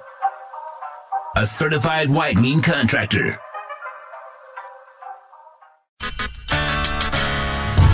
The viewpoint, statements, or beliefs expressed on the following program by the host, guests, or callers are not necessarily the opinions of FantasyXS.com, Media Group Inc., ownership, management, sponsors, or website. When it comes to South Florida sports teams, very few in the media have witnessed, lived, and covered it like the Big O. Let's start the program dedicated to your favorite South Florida teams with a passion that's unmatched. The Big O Radio Show is on. Here's the Big O. All righty, welcome back. Hour number 2 of the program. By the way, I got to thank a gentleman. Let me one more. My head is really, really big. Let's see here. Got to thank a gentleman that came by yesterday over at Sports Grill, and he dropped off this hat. So apparently he must listen to the show a lot because he knows I'm a crypto guy, as most of you know that actually watch or listen to this show every single day. So he dropped off this Polygon hat, and I thought that was actually really, really cool. Polygon Studios. There we go. I should have Polygon as a sponsor of the program. So Thank you, sir. Appreciate you getting me that. That's very thoughtful. And the guy just like walked into Sports Girl yesterday, dropped off the hat. I was like talking, I was on the air at that moment, so I couldn't even have a conversation. He didn't stick around, wait for a break or anything like that. And I know we're not like a regular radio show that they break every 12 minutes and break for 6 minutes. We don't do that here. So I know it's not that you could sit and wait for a moment because, for sure they're going to break quickly. We don't, we break like maybe every half hour, every hour, or whatever I feel like it, we kind of break. You know what I'm saying? So it's a little different, but he left and I don't know your name, sir. I have no idea who you are. But man, dude, it's incredibly thoughtful. I mean, just you, and those of you yesterday that came before the game, throughout the game, and then those of you that came after the game, post game, that you drive down from the stadium on your way home and you stop by. I can't say enough, man. Thank you all out there. So appreciate it. I hope to see a lot of you on Monday at Sports Grill on Bird Road in 114th. 6 in a row, baby. This is the best place to be to win 7 in a row. So come on out and join us. You can have that bourbon type feeling there over at Sports Grill next Monday night. But whoever you are, I don't know your name, sir, but thank you so much for bringing this hat to me. That was really, really, really cool and incredibly thoughtful, man. So thank you. Daniel Grafton says, Matic. Nice hat. Jamie says, Big O Mac Jones had a similar bad off game as Tua, yet the narratives are very different. With Tua, everything is bad, and with Mac Jones, they always find a positive item to focus on. That's unfair. I know that's why, to me, it's kind of a joke the way Tua is treated at times, and everything is, the worst with Tua when something happens. Meanwhile, things that happen to him happen to every other quarterback, but it's always looked at completely different, Let's see. What else do we have? Dougie Fresh says, hasn't researched on every woman since the beginning of time, especially Latinas, revealed that Omar's baby, I only went to the strip club for the chef and the shoulder massage will never work.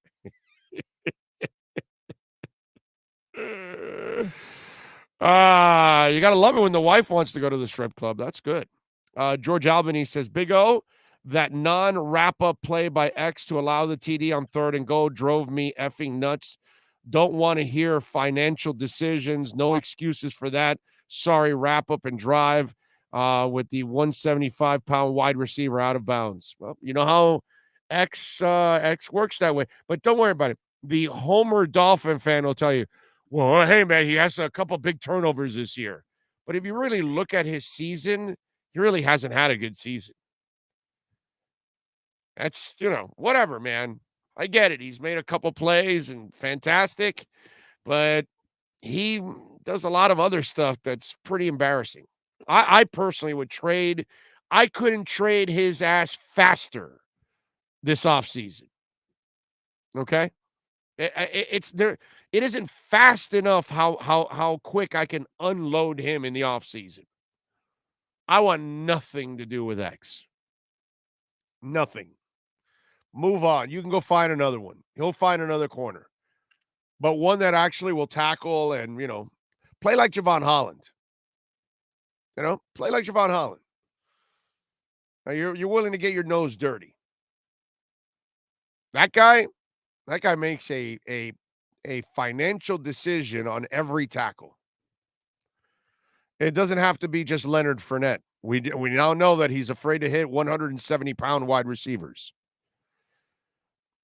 Let's see. What else do we have? Biggest surprise is the improvement of Austin Jackson, Liam Eichenberg. Jesse Davis is still trash.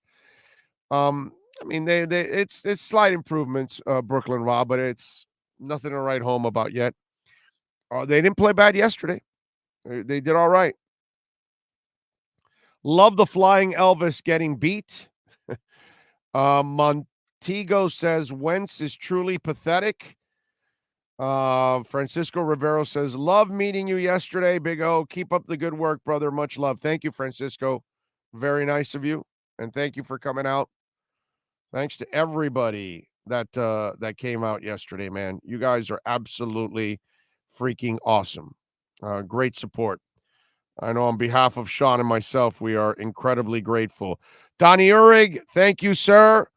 And Merry Christmas to you. Appreciate you giving us some love on Venmo. And remember, Cash App or Venmo, Cash Big O Show is the other way that you guys can make a donation. Let's see, what else do we have here? Ron G says, by the way, when Omar was talking about Duke's 22 touchdowns and said Gesicki and Parker doesn't have that, well, Parker has 24 touchdowns. Suck it, Omar. LOL, just kidding. But don't belittle Parker. It's just, it's not so much about the Parker thing or anything. It's just, let's not make Duke out to be what he hasn't been in the NFL. That's all. And what he did yesterday is a complete aberration of what he's been in the NFL. Those are the facts. And whether Omar wants to believe it or anybody else, he's had opportunities where he just never proves that he can be an every down back at this level. That's all. He's always been a terrific pass catching back out of the backfield. It's the way it is. Daniel Grafton says, you going to go see the new Spider-Man? I am. Thursday. I have tickets. Is it Thursday or Tuesday? We bought tickets last night. All right. Going with the wife, going with the daughter. So we're going to go see Spider-Man. We got our tickets. We got our seats. It's all set. They're all, well, not all of them, because my daughter is actually just, this year, she's just taken 2 online classes. She's not going all out. She's going to head into medical school next year. She's going to take like a year, kind of a light year. Not an off year, but a light year. But my wife is off because obviously she's a teacher. So she's off for the next couple of weeks. So she made some reservations yesterday for us to go see Spider-Man. I don't go to a lot of movies, and they know it. I will only go see a couple of different movies.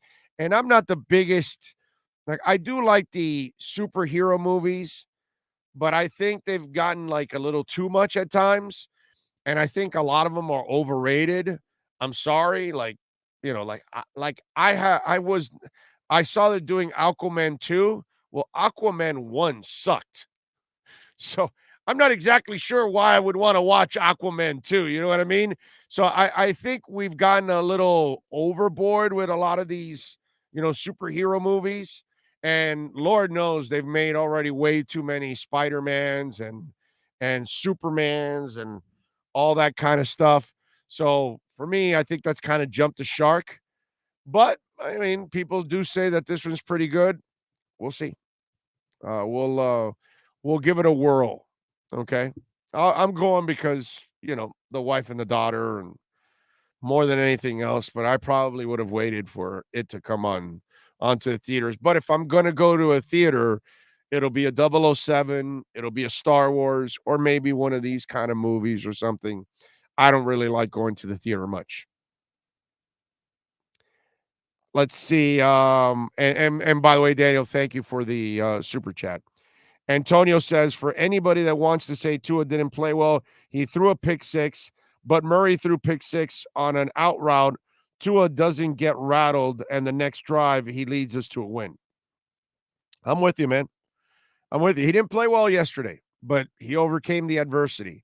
And to me, that shows you his mental toughness.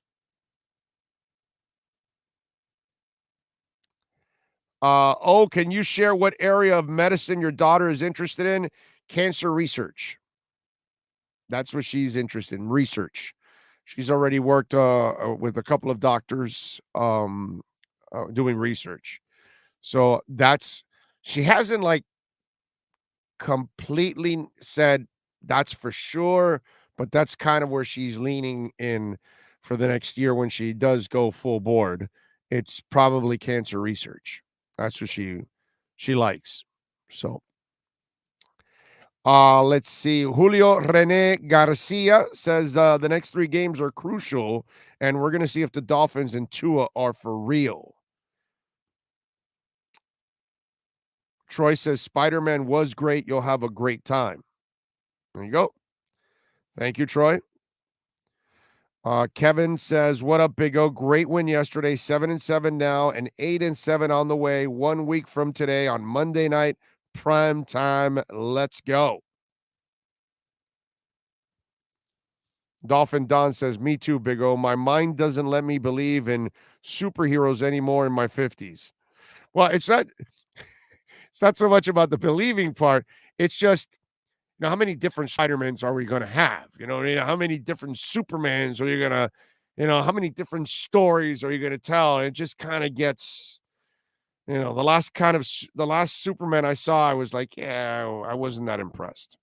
And like I told you, they're doing all kinds of these superhero movies.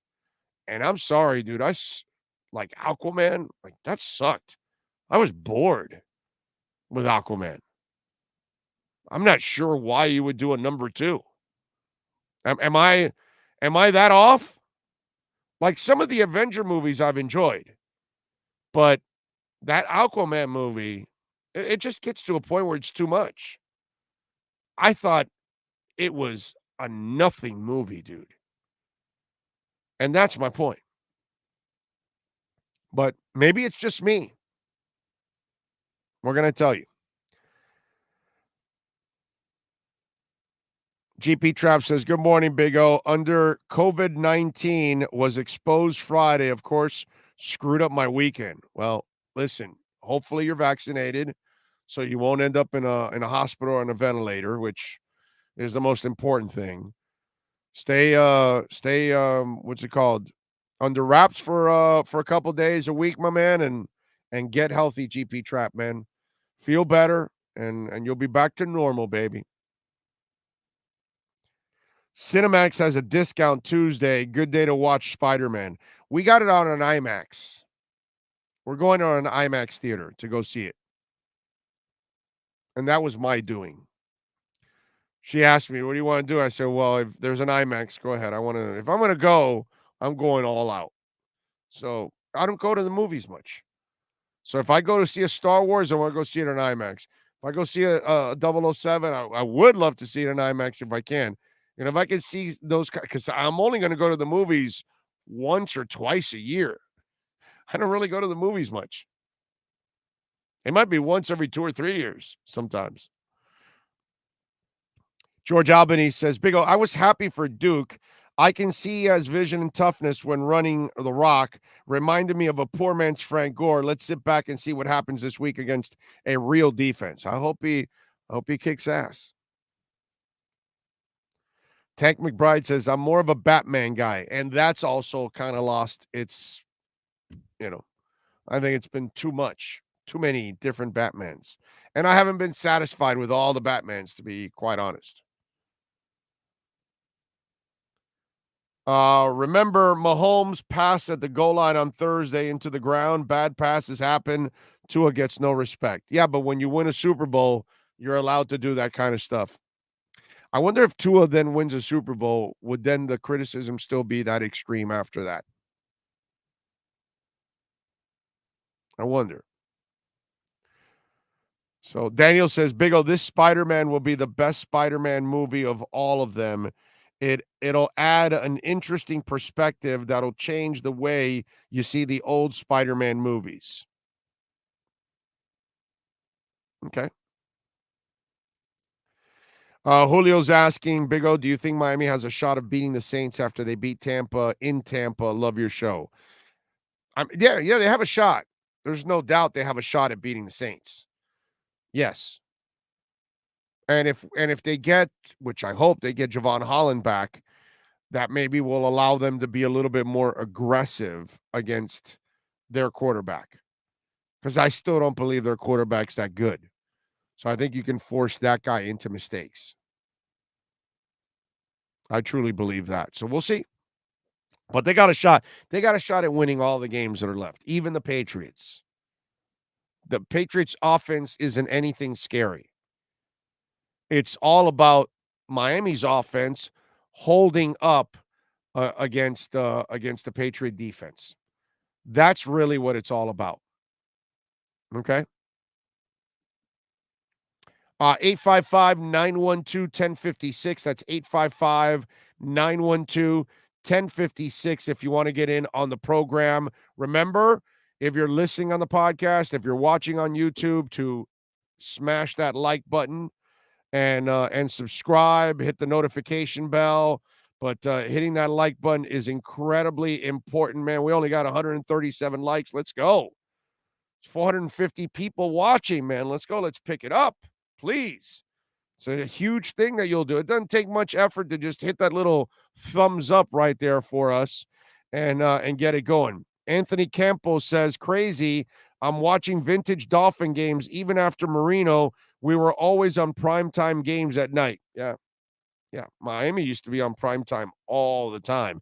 And then for a few years after Marino, we still stayed on primetime because they kind of gave us the benefit of the doubt that our franchise would still be a good franchise, but eventually that ran out of gas, and they said, forget it. Miami's one of those Cincinnati Bengal types. We'll barely put them on, and that's what's ended up happening.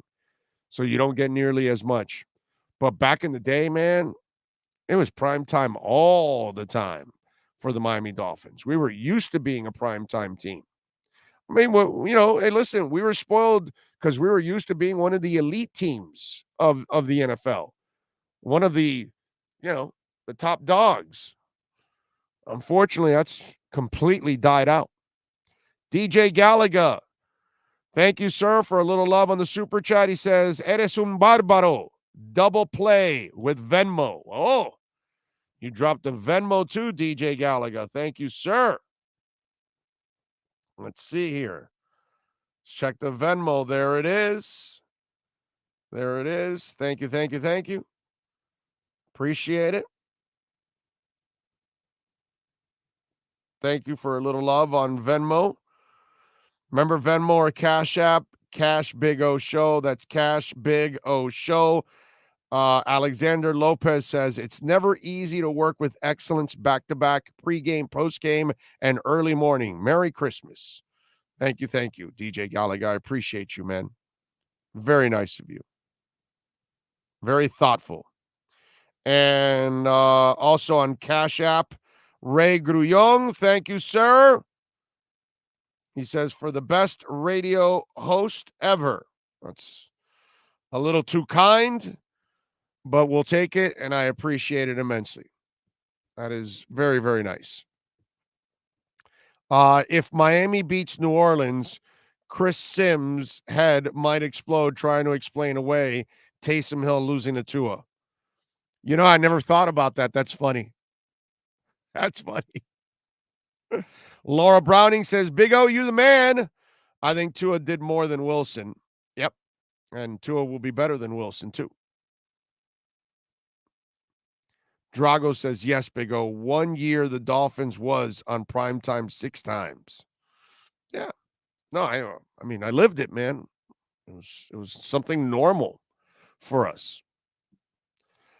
All right, so we got a lot of things to talk about, obviously, today on the show. We've been talking about a lot of things, and one of the things that I do want to discuss is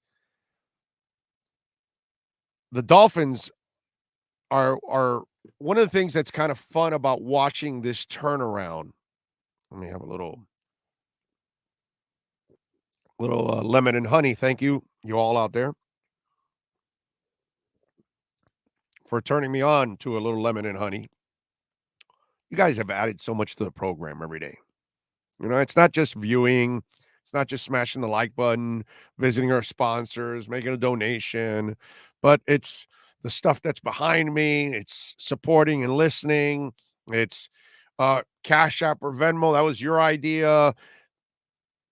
Honey and lemon. Thank you. All of these kind of things. Thank you.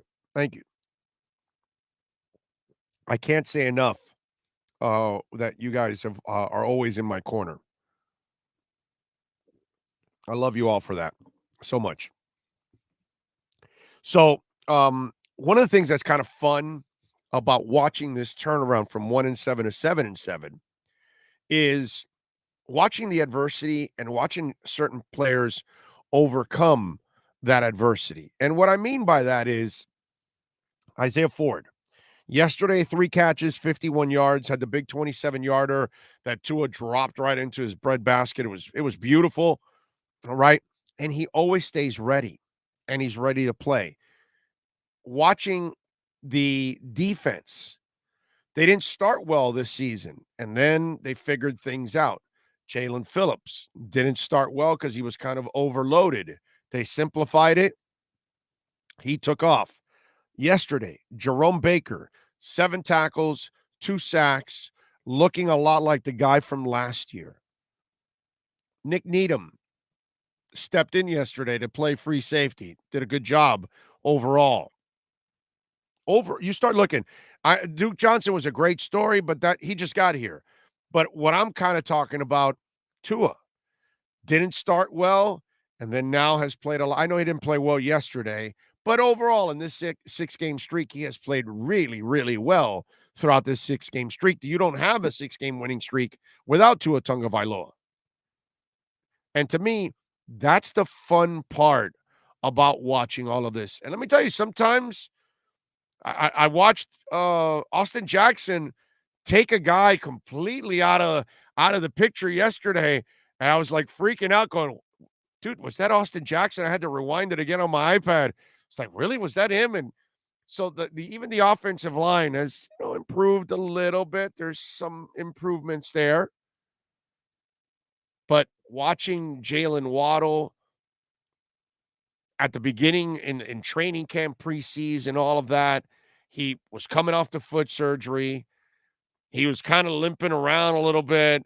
He was dropping some passes, a lot of passes, actually. And that was something he had to clean up. And all of a sudden, the light's gone on for a couple months now. And the kid has been on an absolute tear week in and week out as a rookie, being the guy, the number one guy. That's super, super impressive. And like that, there are several stories.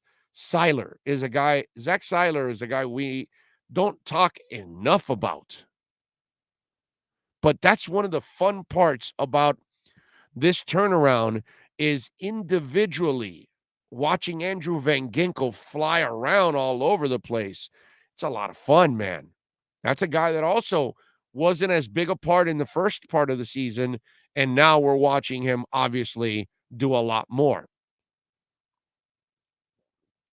And that, to me, is the part that I really enjoy about watching this turnaround, this 6-game winning streak. I admire the professionalism from a lot of these guys because it's going to happen to us in life, right? We're not going to have a good week at work. And then we can't get down on ourselves. We got to get back next week and say, okay, I'm going to sell better this week. I'm going to teach better this week. I'm going to get back into my groove. Whatever it is that you do in life, you're going to have your bad days, your bad weeks, your bad moments, and then you've got to try to bounce back from all of that. And to me, that's been kind of fun watching a lot of what's gone on with some of these individual players that were kind of not in their groove early in the season, and then have really found their groove and really contributing week in and week out. And a lot of these guys that I talked about, they're constant contributors and reasons why you've won 6 in a row and to get back to 7-7. So to me, that watching Jerome Baker, watching Isaiah Ford, watching even Tua on a bad day, but still have to come back from a bad interception, have to come back and then lead the team down to drive for a touchdown. I find a lot of satisfaction in that. What I don't want is the guy that goes into a shell. You know what I mean? And an example, yesterday, Duncan Robinson. I know it's not football, it's basketball, but that Pistons game, he's 2 of 10 from three-point range. I'm kind of concerned about the kid. You got $95 million and you're right now 31 games into the season. You're on your way to almost halfway through the season and you haven't shot well. and you have injuries and you're not stepping up to overcome and help overcome those injuries, he's kind of going into a shell. Not completely there yet, but in a couple more weeks, I'll be telling you, yo, where's the hermit crab? When's he coming out? Why do you want $95 million? $95 million is for a guy that's going to step up all the time, no matter what. That's not what I'm seeing. So, yeah, I'm not watching a bunch of these Dolphin players go into a shell when things didn't start off well. Zach Seiler, Jerome Baker didn't go into a shell. Jalen Phillips did not go into a shell, and he was frustrated, I'm sure, early on, not having any success. And I can't wait to get Javon Holland back next week. It's fun, man. It's a lot of fun to watch the characters, some of these guys, kind of fight through all of that. NorCal says, I believe B-Flow will get the coaches and veterans needed to compete for titles this offseason. Yep. Go ahead, Sean. Blind ass fan alert. Look out, everyone. We've got a blind ass fan coming through.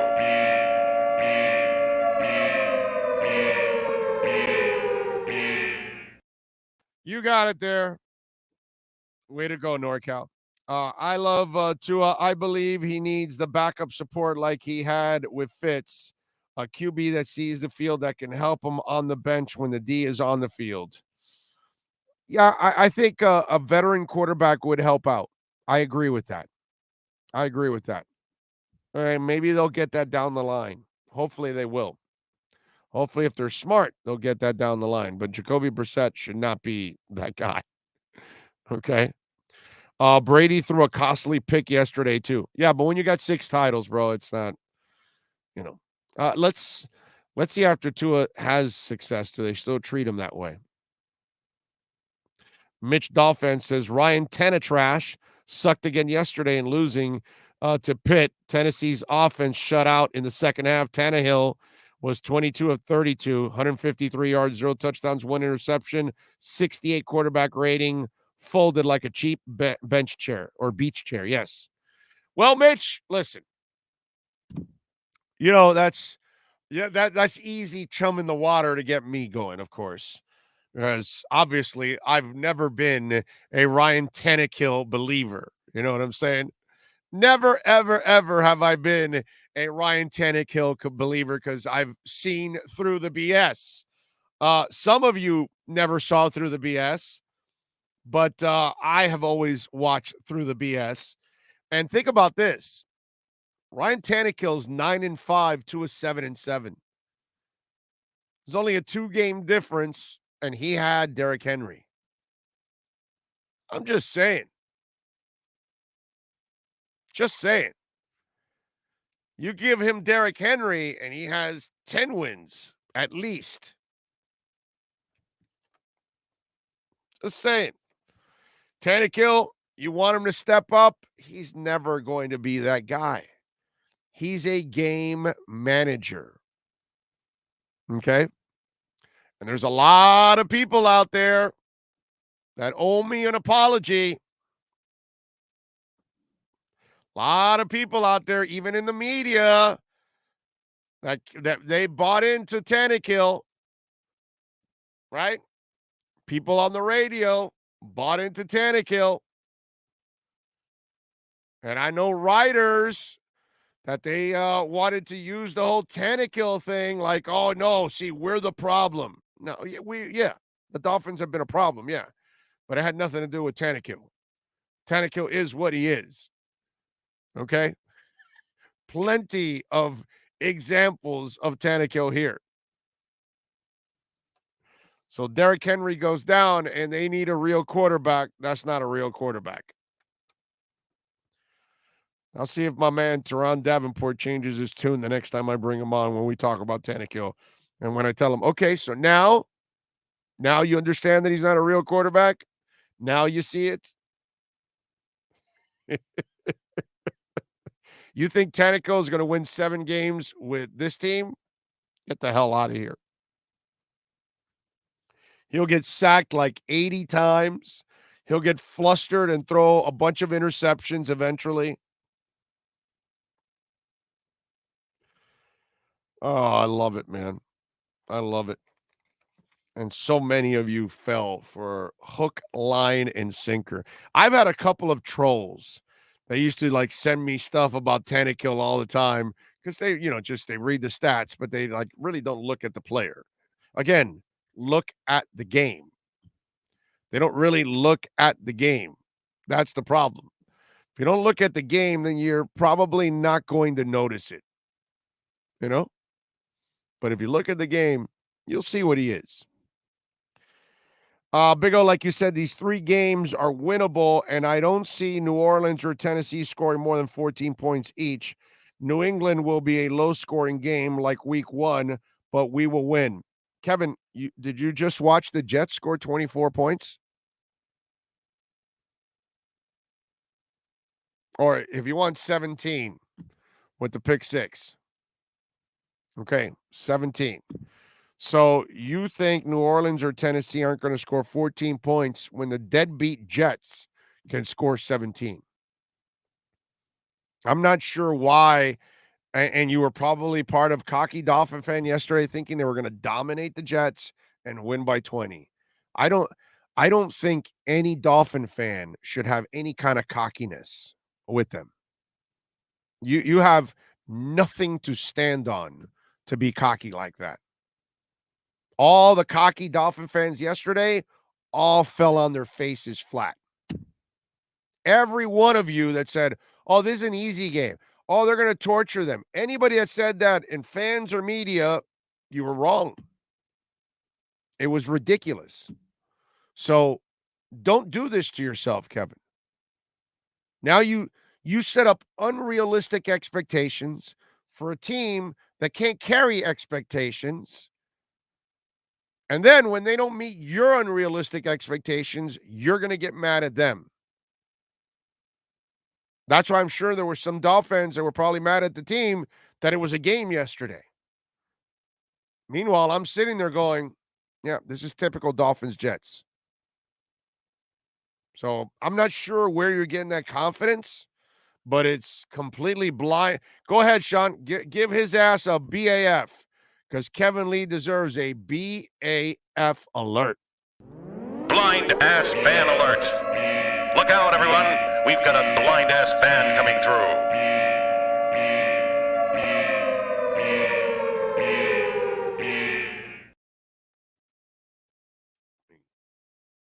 Just, they're winnable. Let's hope for the best. Okay? Give me 3 1-point wins. That's it. Just win the damn game if you can. If you can. But you just watched the Jets yesterday, and, I'm not a Tannehill fan either. I don't believe in the kid, but still, their offense should be good enough to score 14 points. I hope they don't.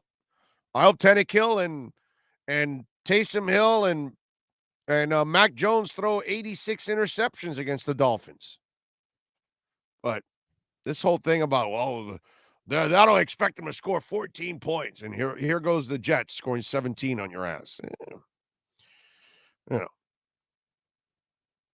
New Orleans blanked the Bucks.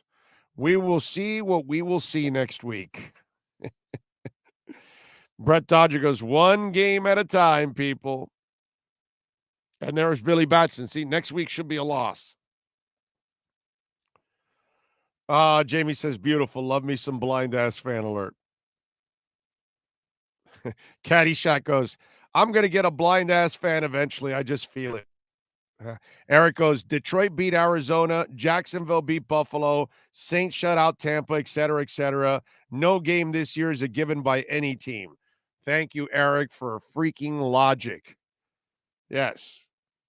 I love you, Darren Lee. Love you. I'm glad you listen all the time, but I don't want you to set yourself up for, all this emotional breakdown that you're going to be. That should have been an easy game. No. Oh, they should have shut them down and not allow more than 14 points. No. Just find a way to win the game, dude. That's all. That's all I want, my brother. Just find me a way to win the game. Devin Jordan, thank you for a little love on the super chat. He says, Big O, were you shocked the Saints defense shut down the Bucs offense? Yes. Oh, yeah, I was shocked. I kept watching that game going, what the hell is going on here? Yes. No, Devin, I expected the Bucs to win that game. I was wrong about that game. And I know the Saints had their number the last couple of years here, and they had beaten them earlier in the year, but I said, come on, man, the Bucs they're the better team. They got Taysom Hill. Are you kidding me? They're going to win. And they dominated them. They made them look absolutely silly. It was just like watching Brady go to the sidelines and just look at his computer and try to figure crap out. And it's just so funny because quarter after quarter, he kept going to the sidelines, sitting down. They kept showing the camera shot. And it's like, yeah, it's been going on quarter after quarter. You haven't figured it out, buddy. And the Saints were all over their ass. That line was not giving Tom time. Time was not on Tom's side. Okay? Might be on Facebook. What was the name of that? Time with Tom, Tom and Time, or whatever the hell that thing was. But he had no time this thing last night. That was impressive. I did not see that coming. No. No way. Mike says, a little off when you do trilogies. The first one usually isn't the most exciting one, Cruise. It's laying the backstory of the character. It's okay. It wasn't great. Is that the new Spider-Man, Mike? Is that what you're talking about? Let's see. I've seen a lot of moving parts and very good game plans from the OC the last 3 or 4 games. We'll see, Thomas. Dami says, any given Sunday, Vegas can call. That's right. Montego says, Dolphins should never be considered to have an easy game against the Jets or any team. Even when Marino left, and even the Olivedati vanilla defense always kept the opposition in the game. Very true. Very true. Nico says, no easy games in the NFL. It's a long-ass season. All these players are pros. That's right. Losing to the Jags will come back and bite us. Robert, going 1-7 is what bites you in the ass, my friend. Okay? That's what's unacceptable. Unacceptable. You can't go 10-6 and then start the season 1-7. You can't. Sorry. That's pathetic. That's terrible coaching. That's a head coach ruining an entire season. So it's not one game, it's 1-7. You want to start slow and be 3-4? Okay. At least you kept yourself around 500 and then you turned to 1-7. That's what the Panthers have done, not these Panthers, but our normal Panthers. Okay? Because what we have now is not normal. It's so damn good. I know they have all the COVID and injuries and all that right now, but they'll overcome all of that. They're a great team right now. They got a shot at everything. But our normal Panthers every year would always bury themselves and then kill themselves on the back end to try to get into the playoffs and would fall short. And, that's kind of what I'm expecting now, unfortunately, is that they're going to end up falling short because 1-7 is not something you overcome, man. It's just so rare. Big O, I expect the Saints to come out on Monday night juiced up and punch us in the mouth. The question is if we can punch back again and again. That's right, Emilio. You are correct, sir. You are correct. Big O, what do you think the game plan for the Saints going to be? Well, on defense, I know I'd attack the hell out of Taysom Hill and try to force him into mistakes. On offense, on offense, there is no consistency that I can make a determination. You see what I'm saying? Because receivers aren't consistent outside of Waddle. they're not consistent at blocking. So I can't tell you, well, they've got to run the ball. Well, just because they did that this week for the first time this year doesn't mean they're ever going to do it again this season. Doesn't mean Duke Johnson can ever do it again either. It's his first 100-yard game in 7-8 years now in the league. So I can't expect, and especially against New Orleans, they just shut down a better team last night. They shut down a Hall of Fame quarterback last night. So it's hard to, in a perfect world, I'll tell you, yeah, you want to run the ball so you can keep Davenport and Jordan, busy there and keep them off your quarterback. But I can't expect them to run because that's not who they are. Just because they did it last week doesn't mean that's who you are. That's called an aberration. That's called a fluke, what you did last night. So in a perfect world, if you want me to live in fantasy land, you got to run the ball, and you got to run the ball again for 200 yards. Not 189 or 179, whatever they got yesterday. Close. No, you need to get 200 yards plus on the ground against the Saints. You've got to control the ball on the ground. You got to punch those guys in the mouth. You got to keep Davenport and Jordan off of Tua. And Waddle has to be healthy. Somehow or another, you're going to have to use Waddle a lot in this game. And they took Gesicki out yesterday. Had a couple catches, but they didn't let him become a big factor in the game. He's got to be a big factor. But we're asking a lot right now of something that we cannot expect a lot from. Just doesn't make sense. Big O, if the Marlins make the playoffs in the upcoming year, do you think they'll sell out Lone Depot Park? First of all, they won't make the playoffs, and they won't sell out Lone Depot Park unless the Yankees or the Red Sox or maybe the Dodgers. If those teams are coming to town, those fans will fill it up and sell it out, but the Marlins are not filled. First of all, they're in a lockout. I don't know if you know this. So there is no baseball being played. And I don't know when they're going to settle this whole thing. And the Marlins haven't spent enough to make the playoffs. So talking about the playoffs and the Marlins is asinine right now.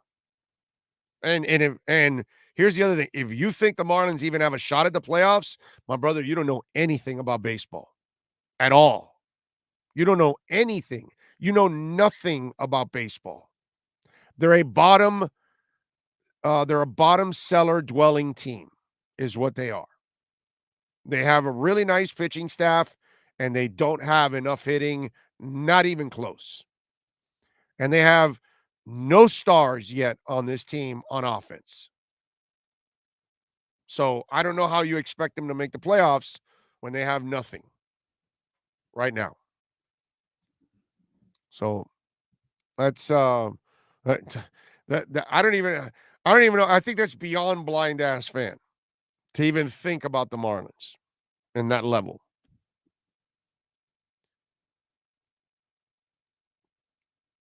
Rosendo says, if we don't make the playoffs and we continue the winning streak, do you think the Finns season was a success or failure? Oh, no, it's a failure.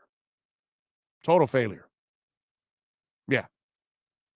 Yeah, not a huge failure, but if somehow you do run the table and you get to 10 wins and don't make the playoffs, it'll tell you, well, your terrible coaching at the beginning cost you this.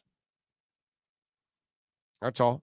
So it'll suck because you were terrible at the beginning and it cost you the playoffs. Coaching cost you the playoffs. And by the way, if they don't make the playoffs, one way or another, whether they win out or they don't, make no mistake, Brian Flores cost you the playoffs this year. We can credit him for 10-6 the year before. We can credit him for the 5-11 ending because they went 5-4 in the last 9 games. We can credit him for all of that. Well, I'm going to credit him also for the team not making the playoffs. Because the defensive genius, right, screwed it up at the beginning, wasn't playing the same defense, wasn't playing Jalen Phillips the right way, wasn't supporting Tua like he's supposed to support Tua. He did a lot of things that cost them games. Yesterday, he did his best to piss that game away. That fake punt on 4th and 1 from the Miami 48, that was one of the dumbest calls I've ever seen in my life in Dolphin history. Your defense is dominating. And luckily that the defense was dominating, because after that stupid play and you give them the ball there, luckily the defense shut them down and they did nothing. So they got lucky on that. But if your defense is dominating and you're winning the game at that moment, what you need to do is just punt and pin them. And because your defense is dominating, you might be able to turn them over right there in the red zone. So to me, the bigger problem has been, and I've been pretty consistent on this for many weeks now, okay? Flow is your bigger problem. It's really your problem. And if you don't make the playoffs, the only guy to blame is Flo. He's the guy that decided to get rid of the older offensive linemen. He's the guy that decided to get rid of the veteran leaders on defense. He's the guy that chased away Chan Gailey and decided to put the Three Stooges as offensive coordinators and have them argue every 45 seconds on what play until he had to decide, that's a bad plan. Let me go to Godsey. So all of the things he did, he created the mess that is 1-7. So if you want to direct your anger anywhere, if they don't make the playoffs, don't do it to the players. It falls on one guy, Flo. That's it. Nobody else.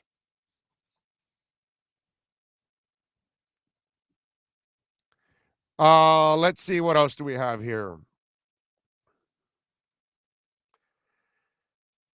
Sad fact, Flo will be back next year and no establishment coordinators will join him. Well, that's what I'm afraid of most with bringing Flo back, is that he can't build an offensive staff. And if he can't build an offensive staff, look, you have, here's Jason. Here, you'll have your people like this. Flo's has elite D scheme. You're willing to give that up. He's a shutdown multiple teams, making them look lost. He can learn from his mistakes. Hey, Jason, let me ask you something, bro. So did Wanstead learn from all his mistakes? Because he had Jason Taylor and Zach Thomas and Sam Madison. Patrick, did he fix the offense, sir? Did he? No, right?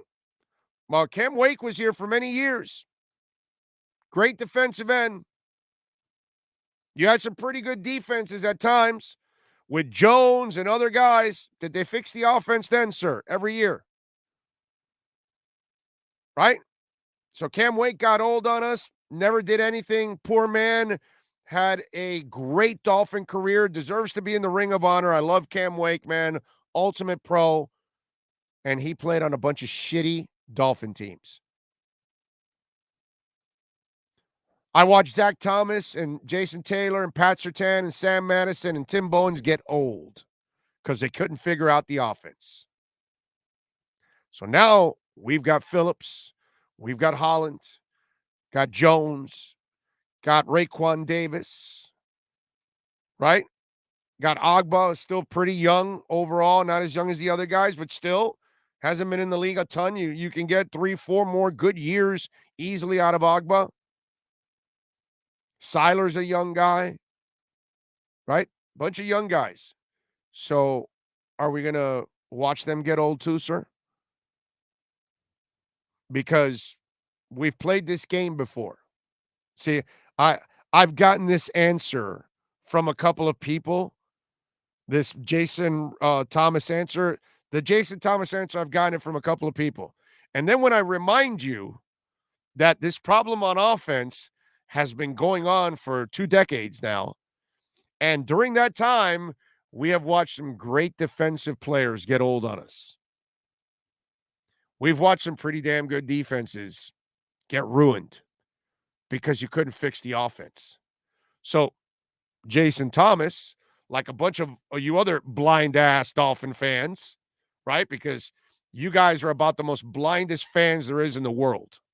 You're more blind than Darren Lee thinking that the next 3 games are easy offenses, that they can't score more than 14 points. You're even more blind than them. Because for the last 25 years, you watch some really good defensive players get old. And every year you were waiting for the offense to figure it out. And they couldn't figure it out. And meanwhile, you've got a head coach that has made 7 changes on the offensive line and the offensive coordinator. And yet you think he's going to figure it out. You have zero proof on that, but your fandom, that's all that carries you. Your little fandom. Oh, he'll figure it out. Oh, I can't make changes again. Oh, I can't fathom the thought of changing another head coach. No, of course, because what's better? Let's just extend Joe Philbin. Let's just keep Tony Sperano around celebrating field goals. Let's just keep Adam. I invented social distancing gaze. No, let's keep Dave Wannstedt running his hair down the sidelines. Yeah, there we go.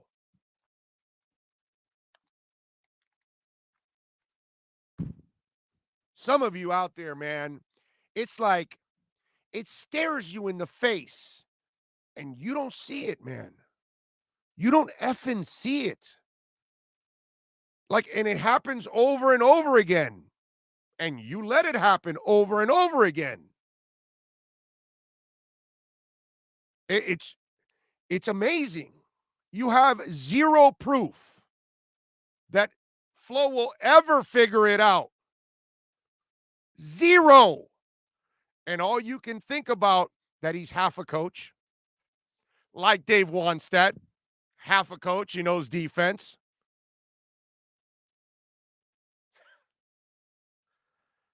Freaking awesome. This is the guy that tried to make it work with Brissett. Don't kid yourselves. That moment he told Jacoby not to come back, we're going to stay with Tua. He saw the points on the board. It finally came to his head. He goes, man, this guy's not good. I have to give in and play Tua.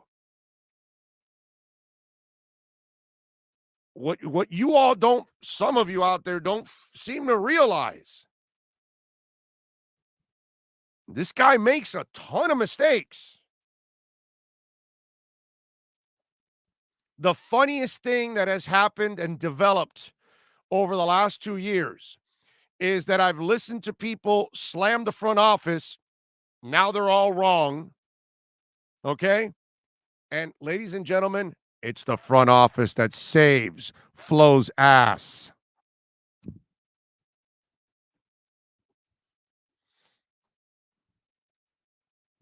Nicholas Rowley, thank you, sir. A little super chat. Says, Big O, we would have swept the division if Tua didn't get hurt. Jacoby didn't win us a game with all his throws in the dirt. Tua's a winner, bottom line. I'm with you, Nicholas. I'm with you, my brother. Thank you.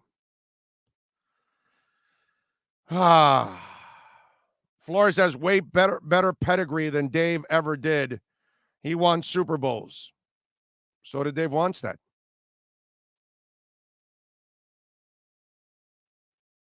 What's your point? Wasn't Dave Wannstedt on Jimmy's staffs? Can you go look at that for me there, Sean? Tell me if Dave Wannstedt was on the staffs that won the Super Bowls in Dallas. Oh, and by the way, check for me if Dave Wannstedt was Coach of the Year in the NFL for the Chicago Bears. Oh, by the way, check for me if Dave Wannstedt also was a great defensive coordinator for the University of Miami football team. So let's talk pedigree, my friend. Let's talk pedigree. You want to talk pedigree? Believe it or not, Dave Wannstedt has better pedigree than Brian Flores. How do you like that, bro?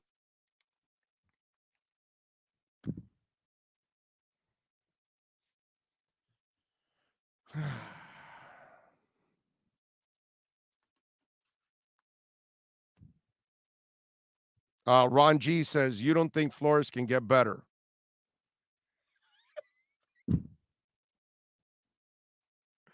So let me ask you, dude, how's he going to get better if he can't find offensive coaches?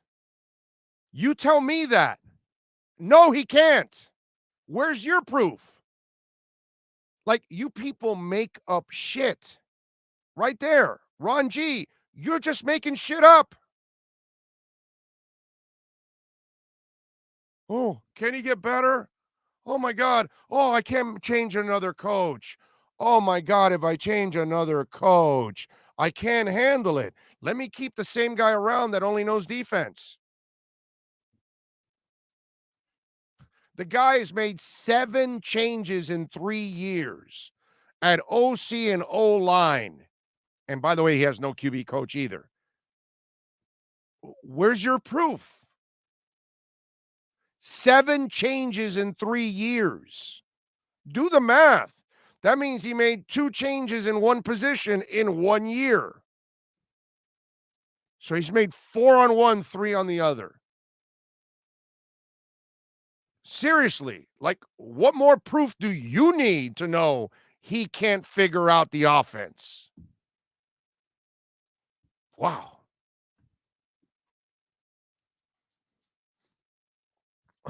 Who says Flo can't find a good O-line coach? 3 years of it. I've got the proof. You don't.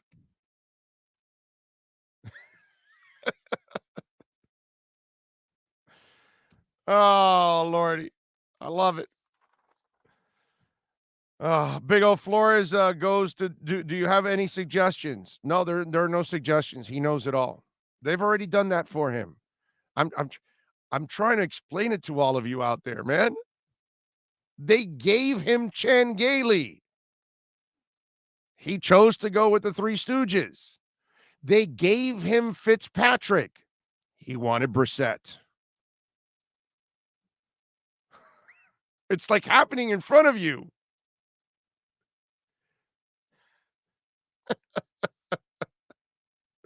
Big O, calm down. Why are you so animated? Because it's happening in front of people's eyes and they can't figure it out. I find it hilarious. I find how the same thing happens over and over again and you can't use history to kind of figure it out. It's baffling. Hour number 3, ladies and gentlemen. The final hour is next.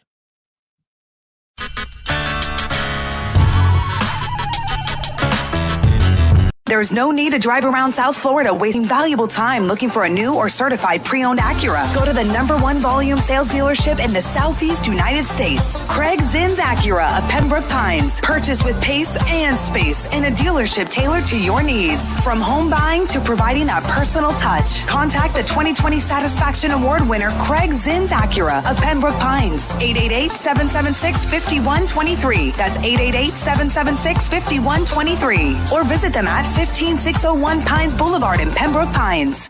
The Big O Radio Show is looking for partners to join our growing platform. If your business is ready to reach an audience that starts in Florida, crosses the nation while expanding internationally, this is the program that provides that vehicle. The Big O Radio Show is ready to broadcast live anywhere in the world to represent your event or product. To reach out by phone, 786-754-4664. That's 786-754-4664. Or email bigoradioshow@yahoo.com. Help us grow as we provide the content and personal connection corporate entities will never achieve. Folks, you can support the hardest working sports talk show in South Florida through Cash App or Venmo. Just search Cash Big O Show. Support us through Cash App or Venmo. Cash Big O Show. We thank you for your incredible support. If you're a Miami sports fan, then there's only one store to go to, and that's Caneswear at Miami Fanwear in Davie. They're your one-stop shop for all your inner Miami CF, Canes, Dolphins, Panthers, and Marlins merchandise. They have hats, t-shirts, game day jerseys, and so much more. Located at 2511 South University Drive in Davie, and open 24/7 online at caneswear.com or innermiamiwear.com.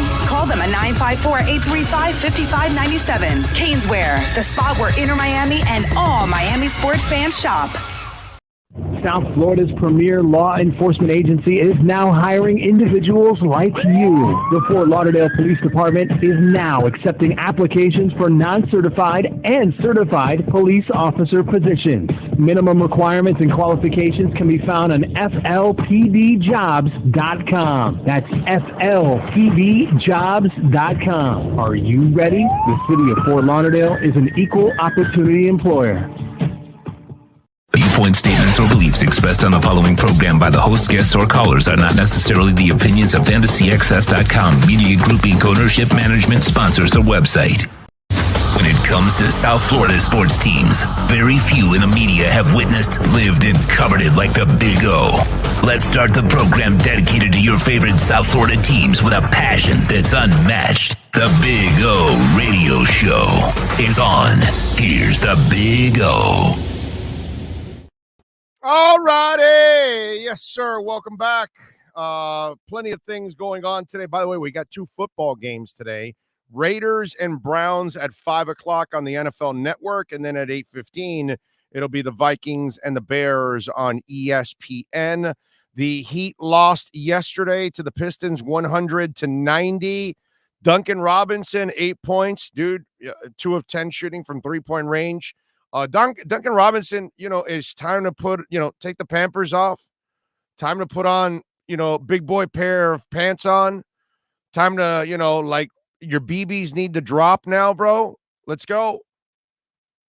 Please don't tell me you're the Tannic Hill of basketball players, that you need everything around you to be perfect, and that's the only way you work. So there's chaos. You need to rise above the chaos. That's what great basketball players do. And last time I checked, 95 million says you're pretty special. Time to play like you're a special player. All right? Gabe Vincent struggled yesterday, but they don't pay Gabe Vincent to be that. But Gabe has actually outplayed Duncan for several weeks now. Yesterday, 1 of 6 from three-point range, 8 points, 5 assists, and a steal. Helped out in other ways. The Struce was loose. Not a great average, 7 of 16. Did good from three-point range, 4 of 11. So 24 points, 4 rebounds. Lowry stunk it out yesterday. See, the thing about Kyle Lowry at this point in his career is he cannot carry a team anymore. That's not his game. Don't expect him to do that. He has to be able to run the floor, run the team, set everybody up. You want him in double-digit assists all the time. And yesterday, by the way, he did have 10 assists. Now he had 4 turnovers, but he shot 3 of 12 and 2 of 9 from three-point range. What saved his ass was that he was 11 of 16 from free throws. Now, Miami, by the way, sucked at the free throw line. You lose by 10, and you shoot 63% from the free throw line. That's pathetic. 21 of 32, come on. You got to do better than that. Miami shot 37% from the field. Detroit shot 46%. Tucker got injured also yesterday. Tough one, man. Tomorrow they're up against Indiana. That's not going to be easy, ladies and gentlemen. That will be a very tough game for this Heat team at this point in time. By the way, our thoughts and prayers are with Teddy Bridgewater. Teddy, that was an ugly injury yesterday for Teddy Bridgewater. I really felt bad for him when I saw him fall forward and like his face and his face mask was like, it went like planted right into the ground. And he was released from the hospital. I'll read the story for you. Broncos quarterback Teddy Bridgewater taken to the hospital after suffering a head injury on Sunday.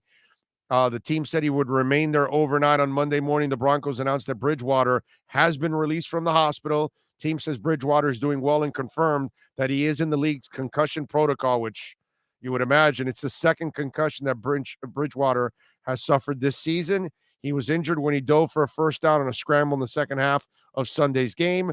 Bridgewater landed head first and his face mask removed before he was strapped to the backboard to be carted off. Drew Lock, by the way, took over for him after that. But it's one of those, and Teddy's one of those lovable guys, because he's such a great kid. It's just one of those deals, man. What a shame. You feel bad for Teddy Bridgewater. So hopefully he recovers and he'll be all right. He's actually had a decent season for Teddy. Teddy will never be a frontline type of quarterback. He's really more he's really a backup or a really bad starter in the league. But he's actually had a decent year this year. He's just never really you're never really going to have an explosive offense with him because the good Lord did not bless him with those kind of talents. But man, he is such a great dude and very easy to root for. You know what I mean? And when you saw that fall and how he was planted into the ground, you're like, I mean, your heart just, you just feel terrible. You're afraid of the worst. So to hear that at least he was released from the hospital and he's just under concussion protocol, it's a great thing. It's a great thing. Remember, Teddy also is not built like Cam Newton. He doesn't have Ben Roethlisberger body. Like Ben now has fallen apart, but that's because he's taken a beating for years. But he's a big dude that could handle it, Eventually it all catches up to you. But Teddy's not blessed like that. He doesn't have that kind of a body. So he's not the kind of guy that really is made to take a beating, man. So I'm just glad that he is fine. The other story that's pretty amazing, the Miami Dolphin fan killed the front office, which technically it was Chris Greer, not really totally in charge because obviously you had Gase and you had Tannenbaum in the way, so he really wasn't in charge. But that was during the time that, they said, well, you're going to handle the draft, we'll handle the free agency, all that kind of stuff, which I know for a fact that there was interference in all of that, but whatever. But Charles Harris was a guy that was considered a terrible pick for the Dolphins, right? And he was a terrible pick for the Dolphins. Never worked out for the Dolphins. It's kind of like Ted Ginn. Ted Ginn was a bad pick for the Dolphins. He was never going to live up to the number 9 overall pick in the draft. And then Ted Ginn found his way and became a solid wide receiver, never to justify the number 9 overall pick. I would say Ted Ginn's career would justify like a 3rd, a 4th, or 5th round pick, right? That would be considered, hey, dude, that was a hell of a pick. You got the guy in the 3rd or 4th, 5th round, and he had like a 10-year career, was one of the better returners, this and that. Ted Ginn would be considered one hell of a pick. 1st or 2nd round, you got production, but not what you were expecting. That's probably the way you would look at it, right? But you look at Charles Harris, it was terrible, okay? At least Ted did some things with the Dolphins. Charles Harris was a total waste. Now, remember, they played him mostly at defensive end, not at linebacker. And towards the end of his run here, they moved him a little to linebacker, but he wasn't one of theirs like Flores, so he wasn't going to last and he was gone.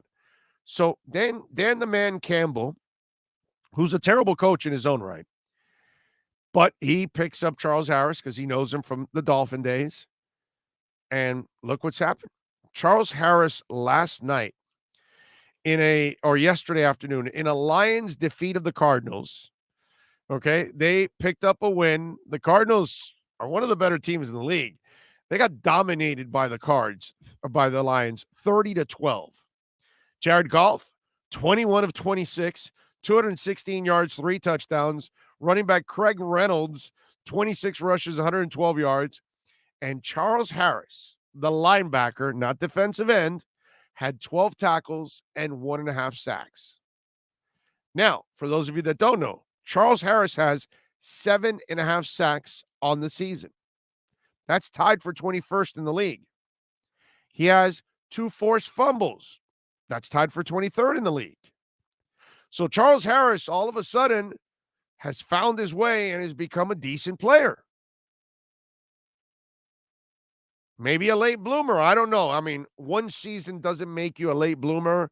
It's still an aberration because you got to come back the next season and do it again. Put it this way. If I think Charles Harris, even though he's having a really good season for himself right now, it's still an aberration because he's never done this. How do you think I feel about Duke Johnson having his first 100-yard game in 8 years that he's been in the NFL? You know, I know some of you, and including my guy Omar, you're all like, "Oh, give him a 2-year contract. He's the next guy. He's a starter this day." I'm like, pump the brakes. It was one game, right? Let's wait. So Charles Harris is having a much better year than Duke Johnson is, and it's still an aberration. It's still only 1 year. Still has 3 games to go. Maybe he ends up with 10 sacks on the season, but I don't know. What would you say? Is it late bloomer? Is it he wasn't mature enough here? Did they played him at end so much that it broke him down confidence-wise that even when Flo got him right at the beginning and played him a linebacker and then got rid of him, was it that he was just not the same person mentally at that point? You know, we were talking with Omar, and Omar brought up something that I completely agree with him 100%. Sometimes you need a wake-up call. Sometimes you need to get cut. And sometimes that cut becomes that wake-up call like Chris Carter. And maybe that's what it was for him. He got that wake-up call, and he said, man, I'm not going to get a lot of chances after Miami and Atlanta. Here's my chance. And Dan, while I don't think Dan Campbell is much of a head coach and an X's and O's guy, I just don't look at Dan Campbell as the cerebral coach that is going to be out coaching people and out thinking his opponents and doing things that they didn't expect. I just don't see Dan Campbell as that. I see him as the rah BS guy, right?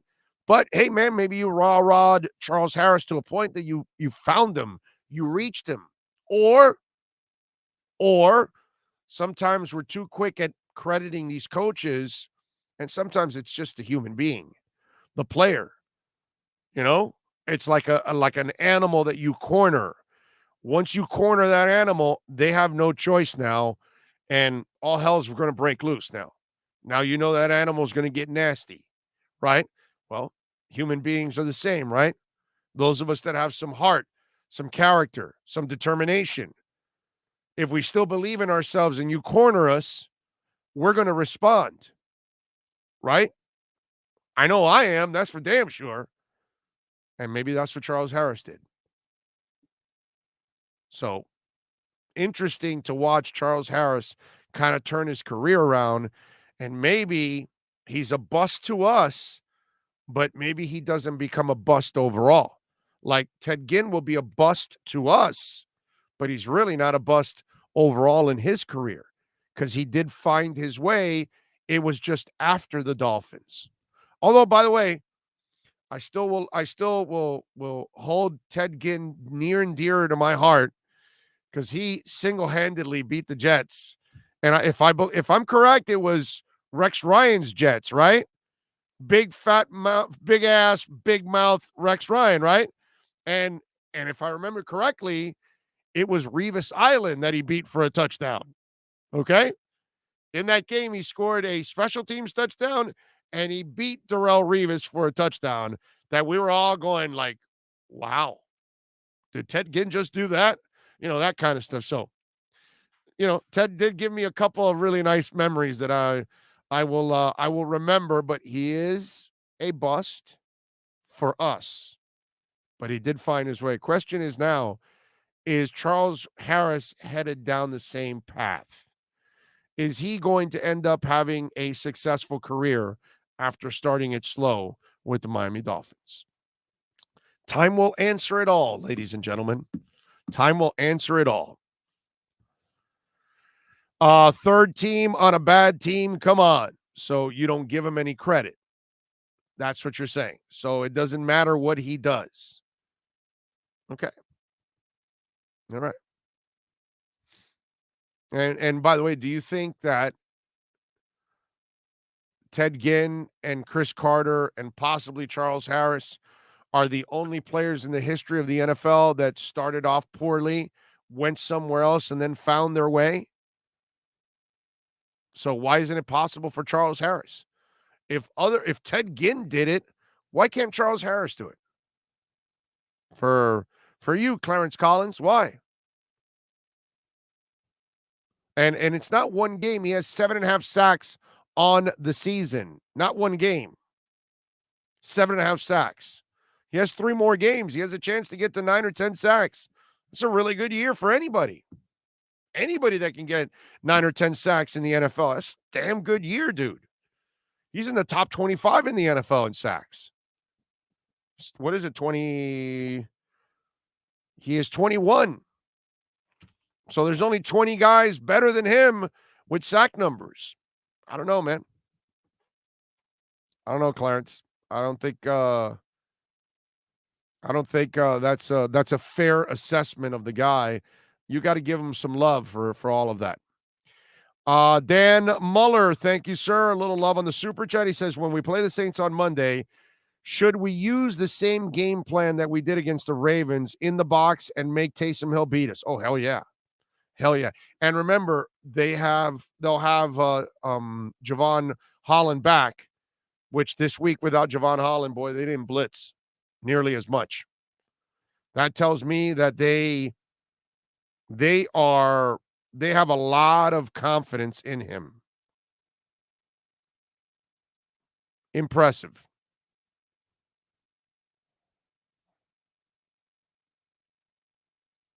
Oh, okay.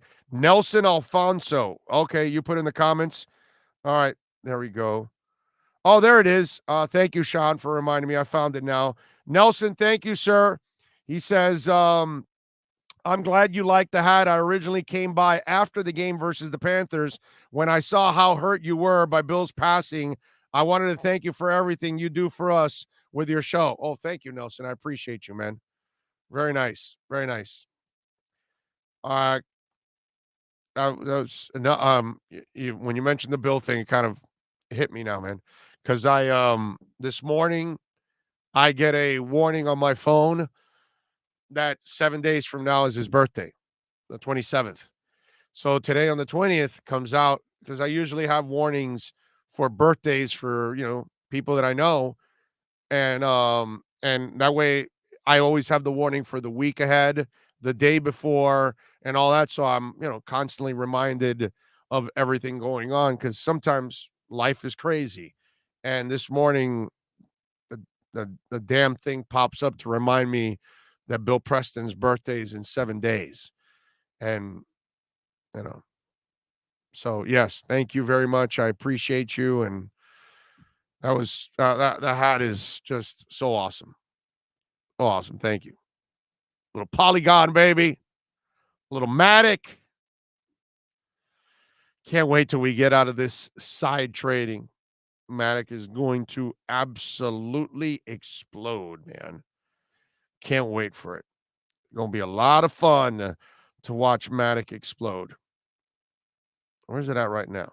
It's at 215. Man, it has stayed really strong throughout all of this. One of the strongest cryptos throughout this bumps. So once again, thank you, Nelson. That is very nice of you.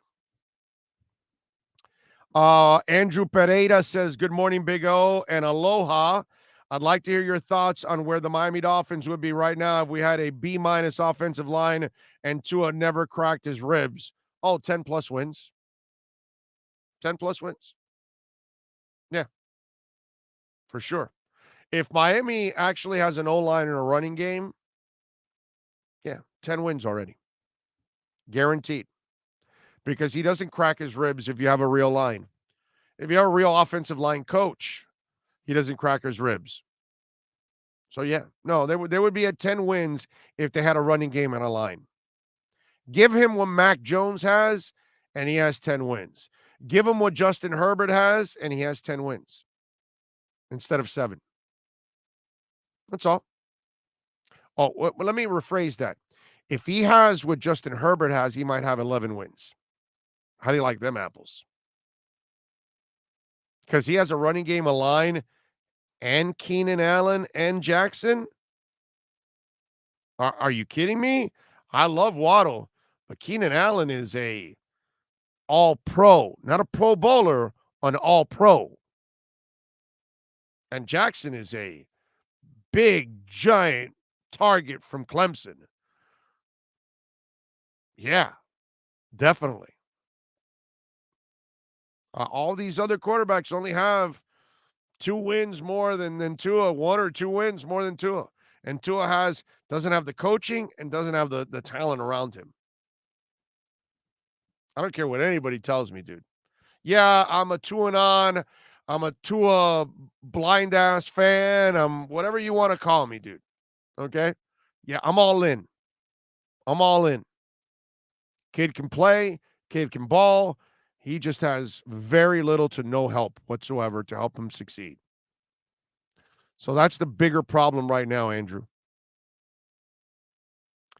Dana says it might be a silver lining that Waddle and Holland were out and will have 2 weeks off and be refreshed for the final 3 weeks.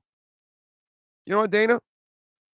I love that point, Dana. Do you know why? They're both rookies. And kind of helps a little bit the rookie wall.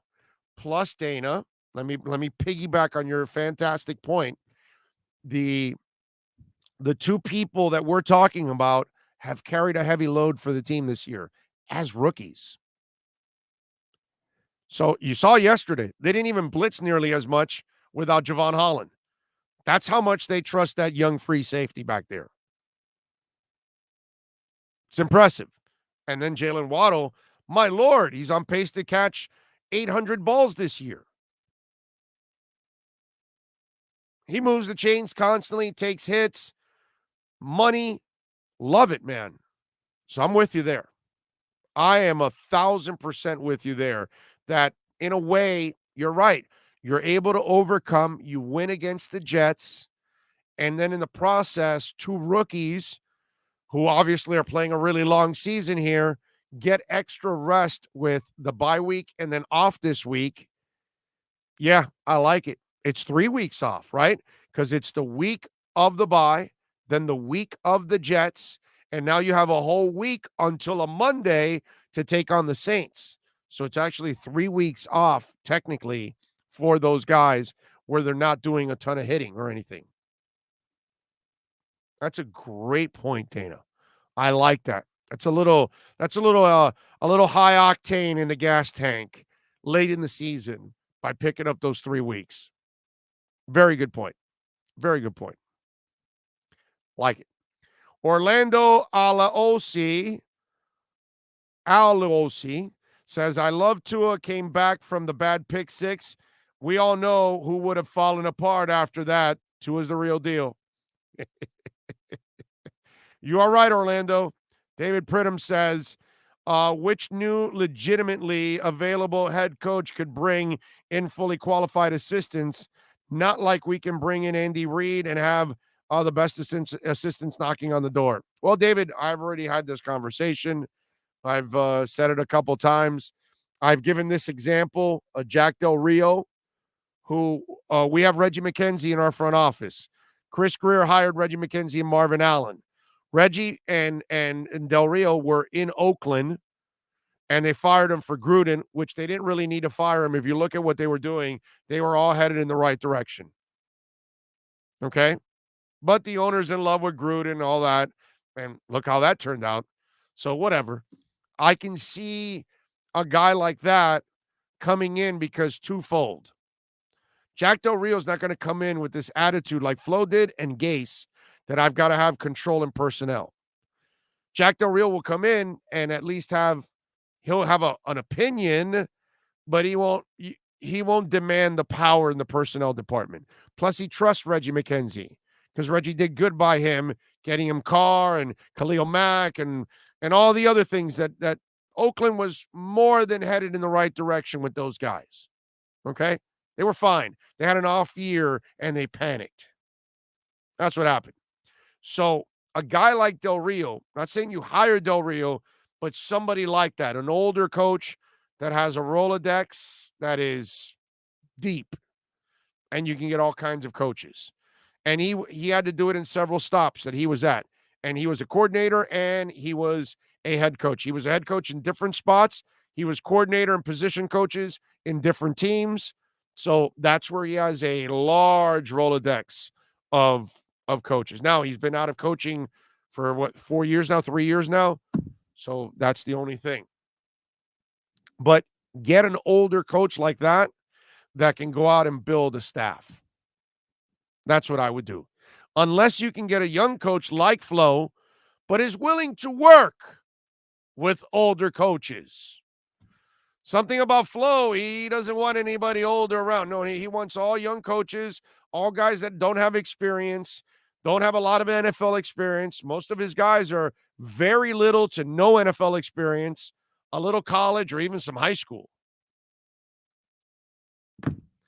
A lot of young coaches, what they need is several older coaches around. One or two that might have been former head coaches. That was the beauty of having Chan Gailey around, and you scared him off. Ego. The ego can't be that bad. You can't have an ego that you're not willing to accept advice. You need you got to stay away from that kind of stuff. I'm telling you. It's important that they do things the right way.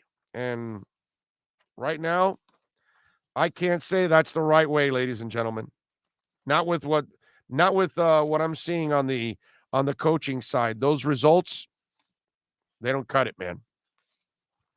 Just don't cut it. By the way, our program is brought to you by Sloman's Home Security. And folks, right now, for Big O listeners, the first 40 listeners right now who dial 1-800-ALARM-ME will get a limited time offer of a free doorbell camera, folks. It connects directly to your smartphone, and that all comes with the installation of the Sloman Shield. And that's not all. Sloman's is going to give you a free customized home security system and professional installation when you use their low-cost central station monitoring. So you get an LED touchscreen, pad, a motion detector, 3 arm doors, and a backup battery. Plus, again, first 40 Big O listeners, 1-800-ALARM-ME, 1-800-ALARM-ME. Keep your family safe, folks. Call 1-800-ALARM-ME and get Sloman's Home Security like we do here in the Alzigari household. Very easy to use, very easy to keep up with on your cell phone. So you can check out all the cameras, front door, back door, backyard, in your home, doorbell, whatever it is. However you set it up, you're going to be able to keep up with everything. All right?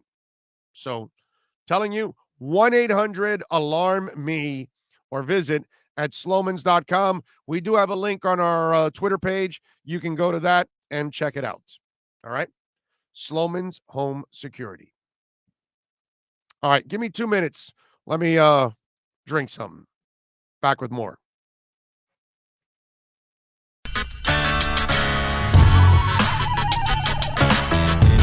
When you're ready to purchase a new home loan or refinance the one you have, American Dream Lending will make sure your loan experience is easy with fast approvals and quick closings. With many loan programs and competitive rates, now is the time to turn your dreams into reality. Ask about special financing for veterans. They never charge an application fee and you will work directly with one of their experienced loan professionals. Stop dreaming and contact American Dream Lending today, 786-802-1727 or online at adreamlending.com.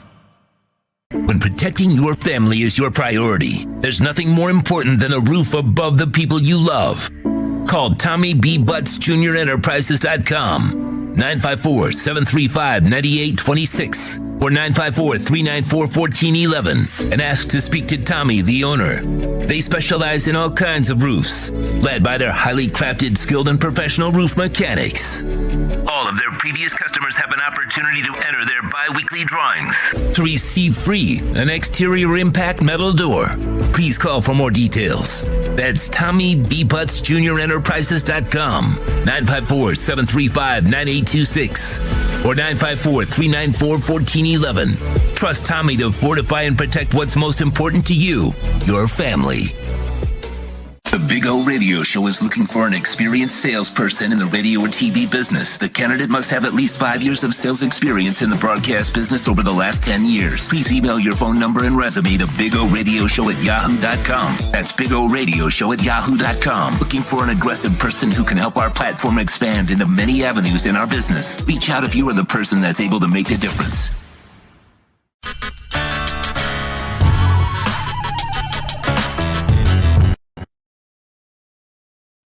Okay, we're back. Appreciate you all out there as always. Thank you, thank you, thank you.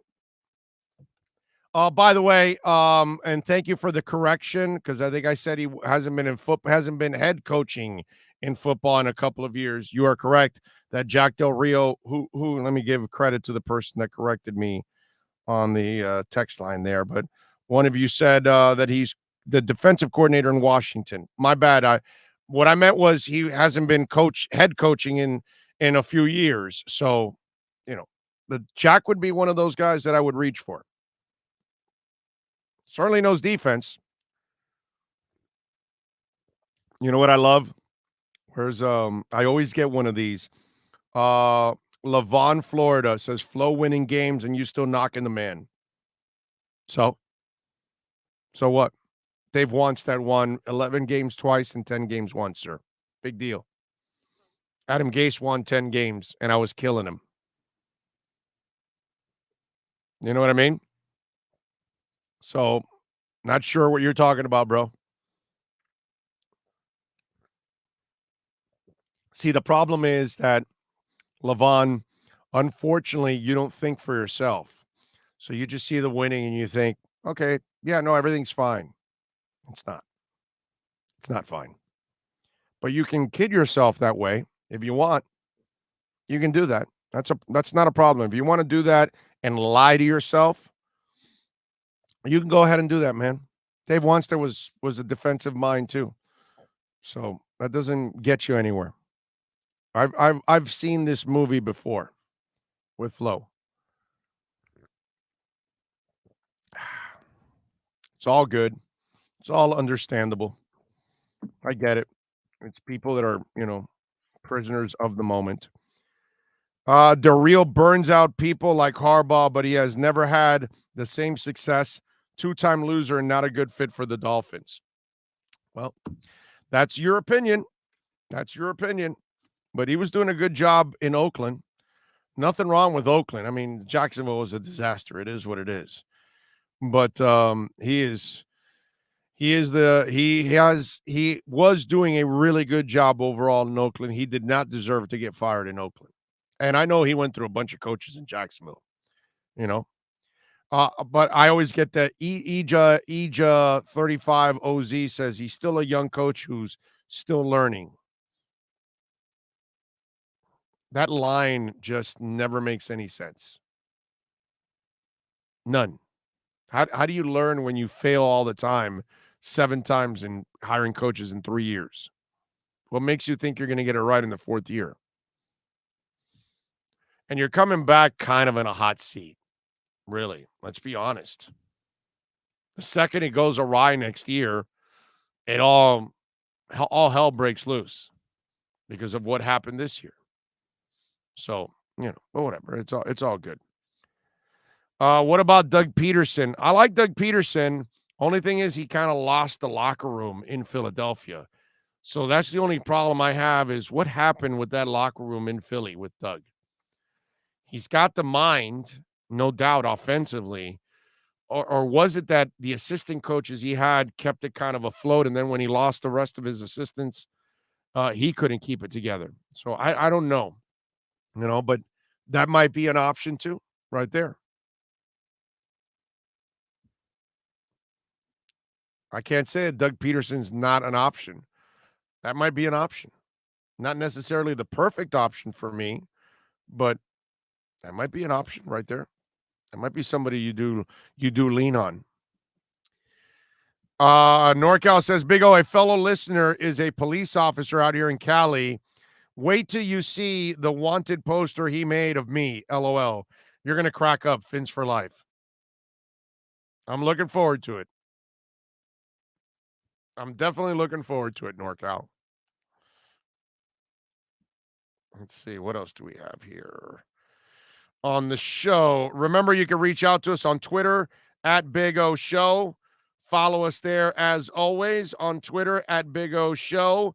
You can also, if you're listening to the podcast, if you're watching on YouTube, smash the like button, folks. Appreciate all of you out there as always. Smash that like button. And if you want to make a donation, Cash App or Venmo, Cash Big O Show. That is Cash Big O Show. If you want to make the donation here on the program, which we always appreciate it, helping us grow every single time. Tomorrow, by the way, is going to be the debut. Well, kind of, but Cameron Wolf has been on the show a couple times, obviously, but tomorrow is his debut as a full-time contributor here every week now. So you will hear exclusively on this show. You will not hear them on any station locally or any local podcast anywhere, unless they're doing for their own outlets. Obviously, I can't stop that. But everywhere else, you can't find them. You can only find them right here. Okay? So you'll get Omar Kelly Mondays and Fridays. For you Dolphin fans out there, you're going to get Cameron Wolf now, Tuesdays and Sundays. He'll join us on the postgame show. You'll get Alan Poupar Wednesdays and Sundays. You'll get Joe Shad Thursdays and Sundays. You'll get Manny Navarro Tuesdays and Fridays. You will get Ira Winderman Tuesdays and Fridays. You'll get Ira and Clay on Wednesdays from 9 to 10 a.m. I think I got all of our exclusive insiders now. So we have 7 different insiders, all exclusive to this show. They're on every week. So there you go. All righty. Looking forward to it. Looking forward to Cam joining the family on a weekly basis. Very, very cool.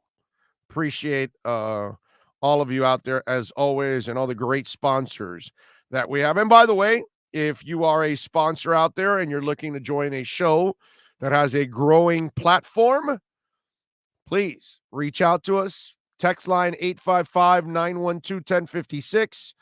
Email bigoradioshow@yahoo.com. We also have a business line. What is the business line for any sponsor? I forgot the damn line, but it's only for sponsors, by the way. Nothing else. That's the only way that calls ever returned is by sponsors. Nothing else is returned there, so don't use it for anything else. But we have it there. It's on our social media pages. I mean, I can actually look it up here if I want to, and I can... Here we go. It is 786-754-4664. So if you're a sponsor and you want to be a part of the show, you can call our business line at 786-754-4664. That's the other way for any sponsors out there that want to join us. Appreciate all of you out there. Dr. J says, Big O, if we don't make a coaching change, we will be doomed with another 6 years of mediocre average football. Win some games, but never be elite. Need to move on from Flo before losing out on these guys' prime. Well, you are now talking my language because I don't want to see Jason Taylor, a.k.a. Jalen Phillips, get old. I don't want to see that. I want to see those guys, what's it called, paired with what they deserve, so they can get to some places that we would all love to get to for the Miami Dolphins. Ron G says, Cam Wolf, that's good people right there. All of our guys are good people. Joe Shad's a great dude. Alan Poupar is money. Omar Kelly is a stud. All of these folks that are with us are absolutely awesome. Manny Navarro, Ira Winderman, Clay Ferraro. Am I missing anybody else? Did I leave out anybody? Probably did. But anyway, but yeah, they're all good people, man. I've known all these people for a while. So yeah, good people. And we got Really, we got the best lineup in South Florida. Not even close. We're happily kicking everybody in radio's ass up and down the street. Love it. Like button. Hulk smash, says Dana. Thank you, Dana. Appreciate it. Let's hope Wolf invested in a tripod for tomorrow. What does that mean? Wolf tomorrow? I don't know. You got me there. You got me there, Darren. I'm not sure exactly what it is. Dana says, Poopart is my favorite guest. There you go. Rosendo says, you need to bring Dougie on your show. He was you a favor. Yes. You know what? I was actually thinking I'm actually going to talk to Doug today. I have an idea for him, and I'm going to bring it up. Hopefully he'll go for it. But you might see him on the show more. Yes.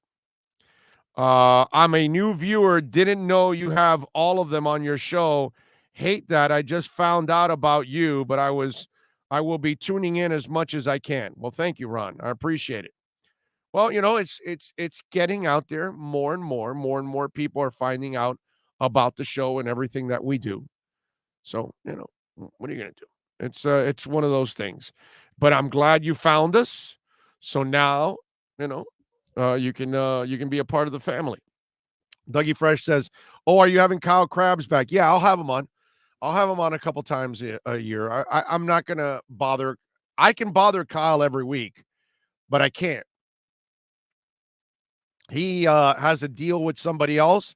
Now, it doesn't stop him from being on with us, okay? But still, it's just one of those things that it's kind of rude to ask somebody to come on all the time, but I will have him on a few times.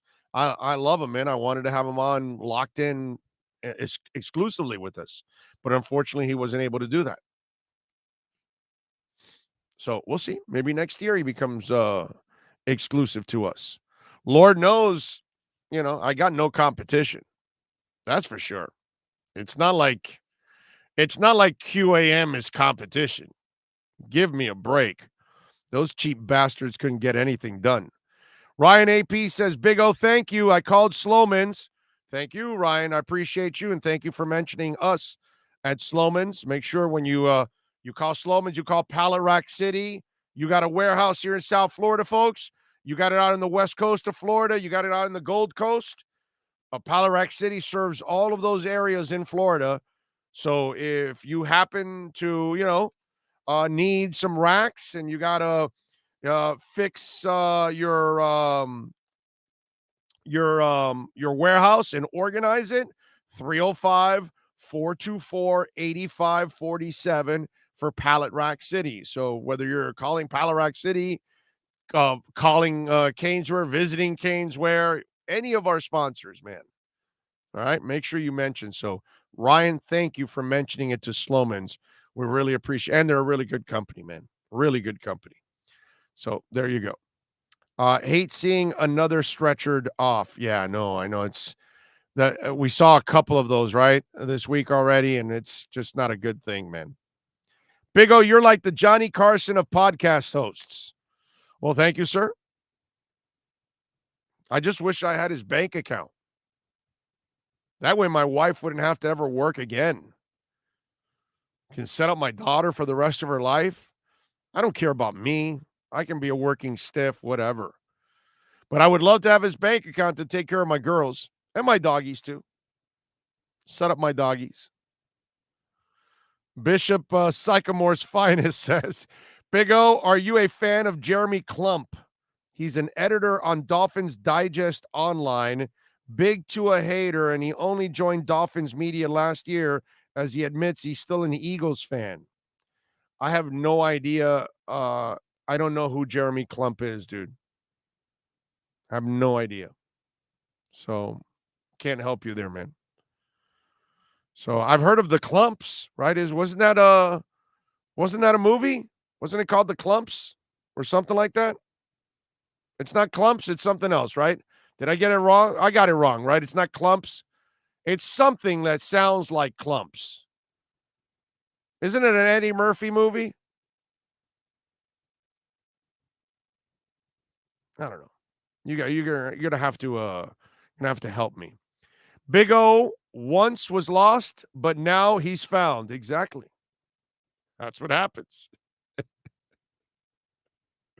We get lost, and now we get found. Sherman Clumps. Christmas with the Clumps. Is that what it was called? He's Clump. He's Clump. He might be toast. Nutty Professor. Okay. So that's what it was. It was the Nutty Professor had the clumps. That's what it was? Okay. All right.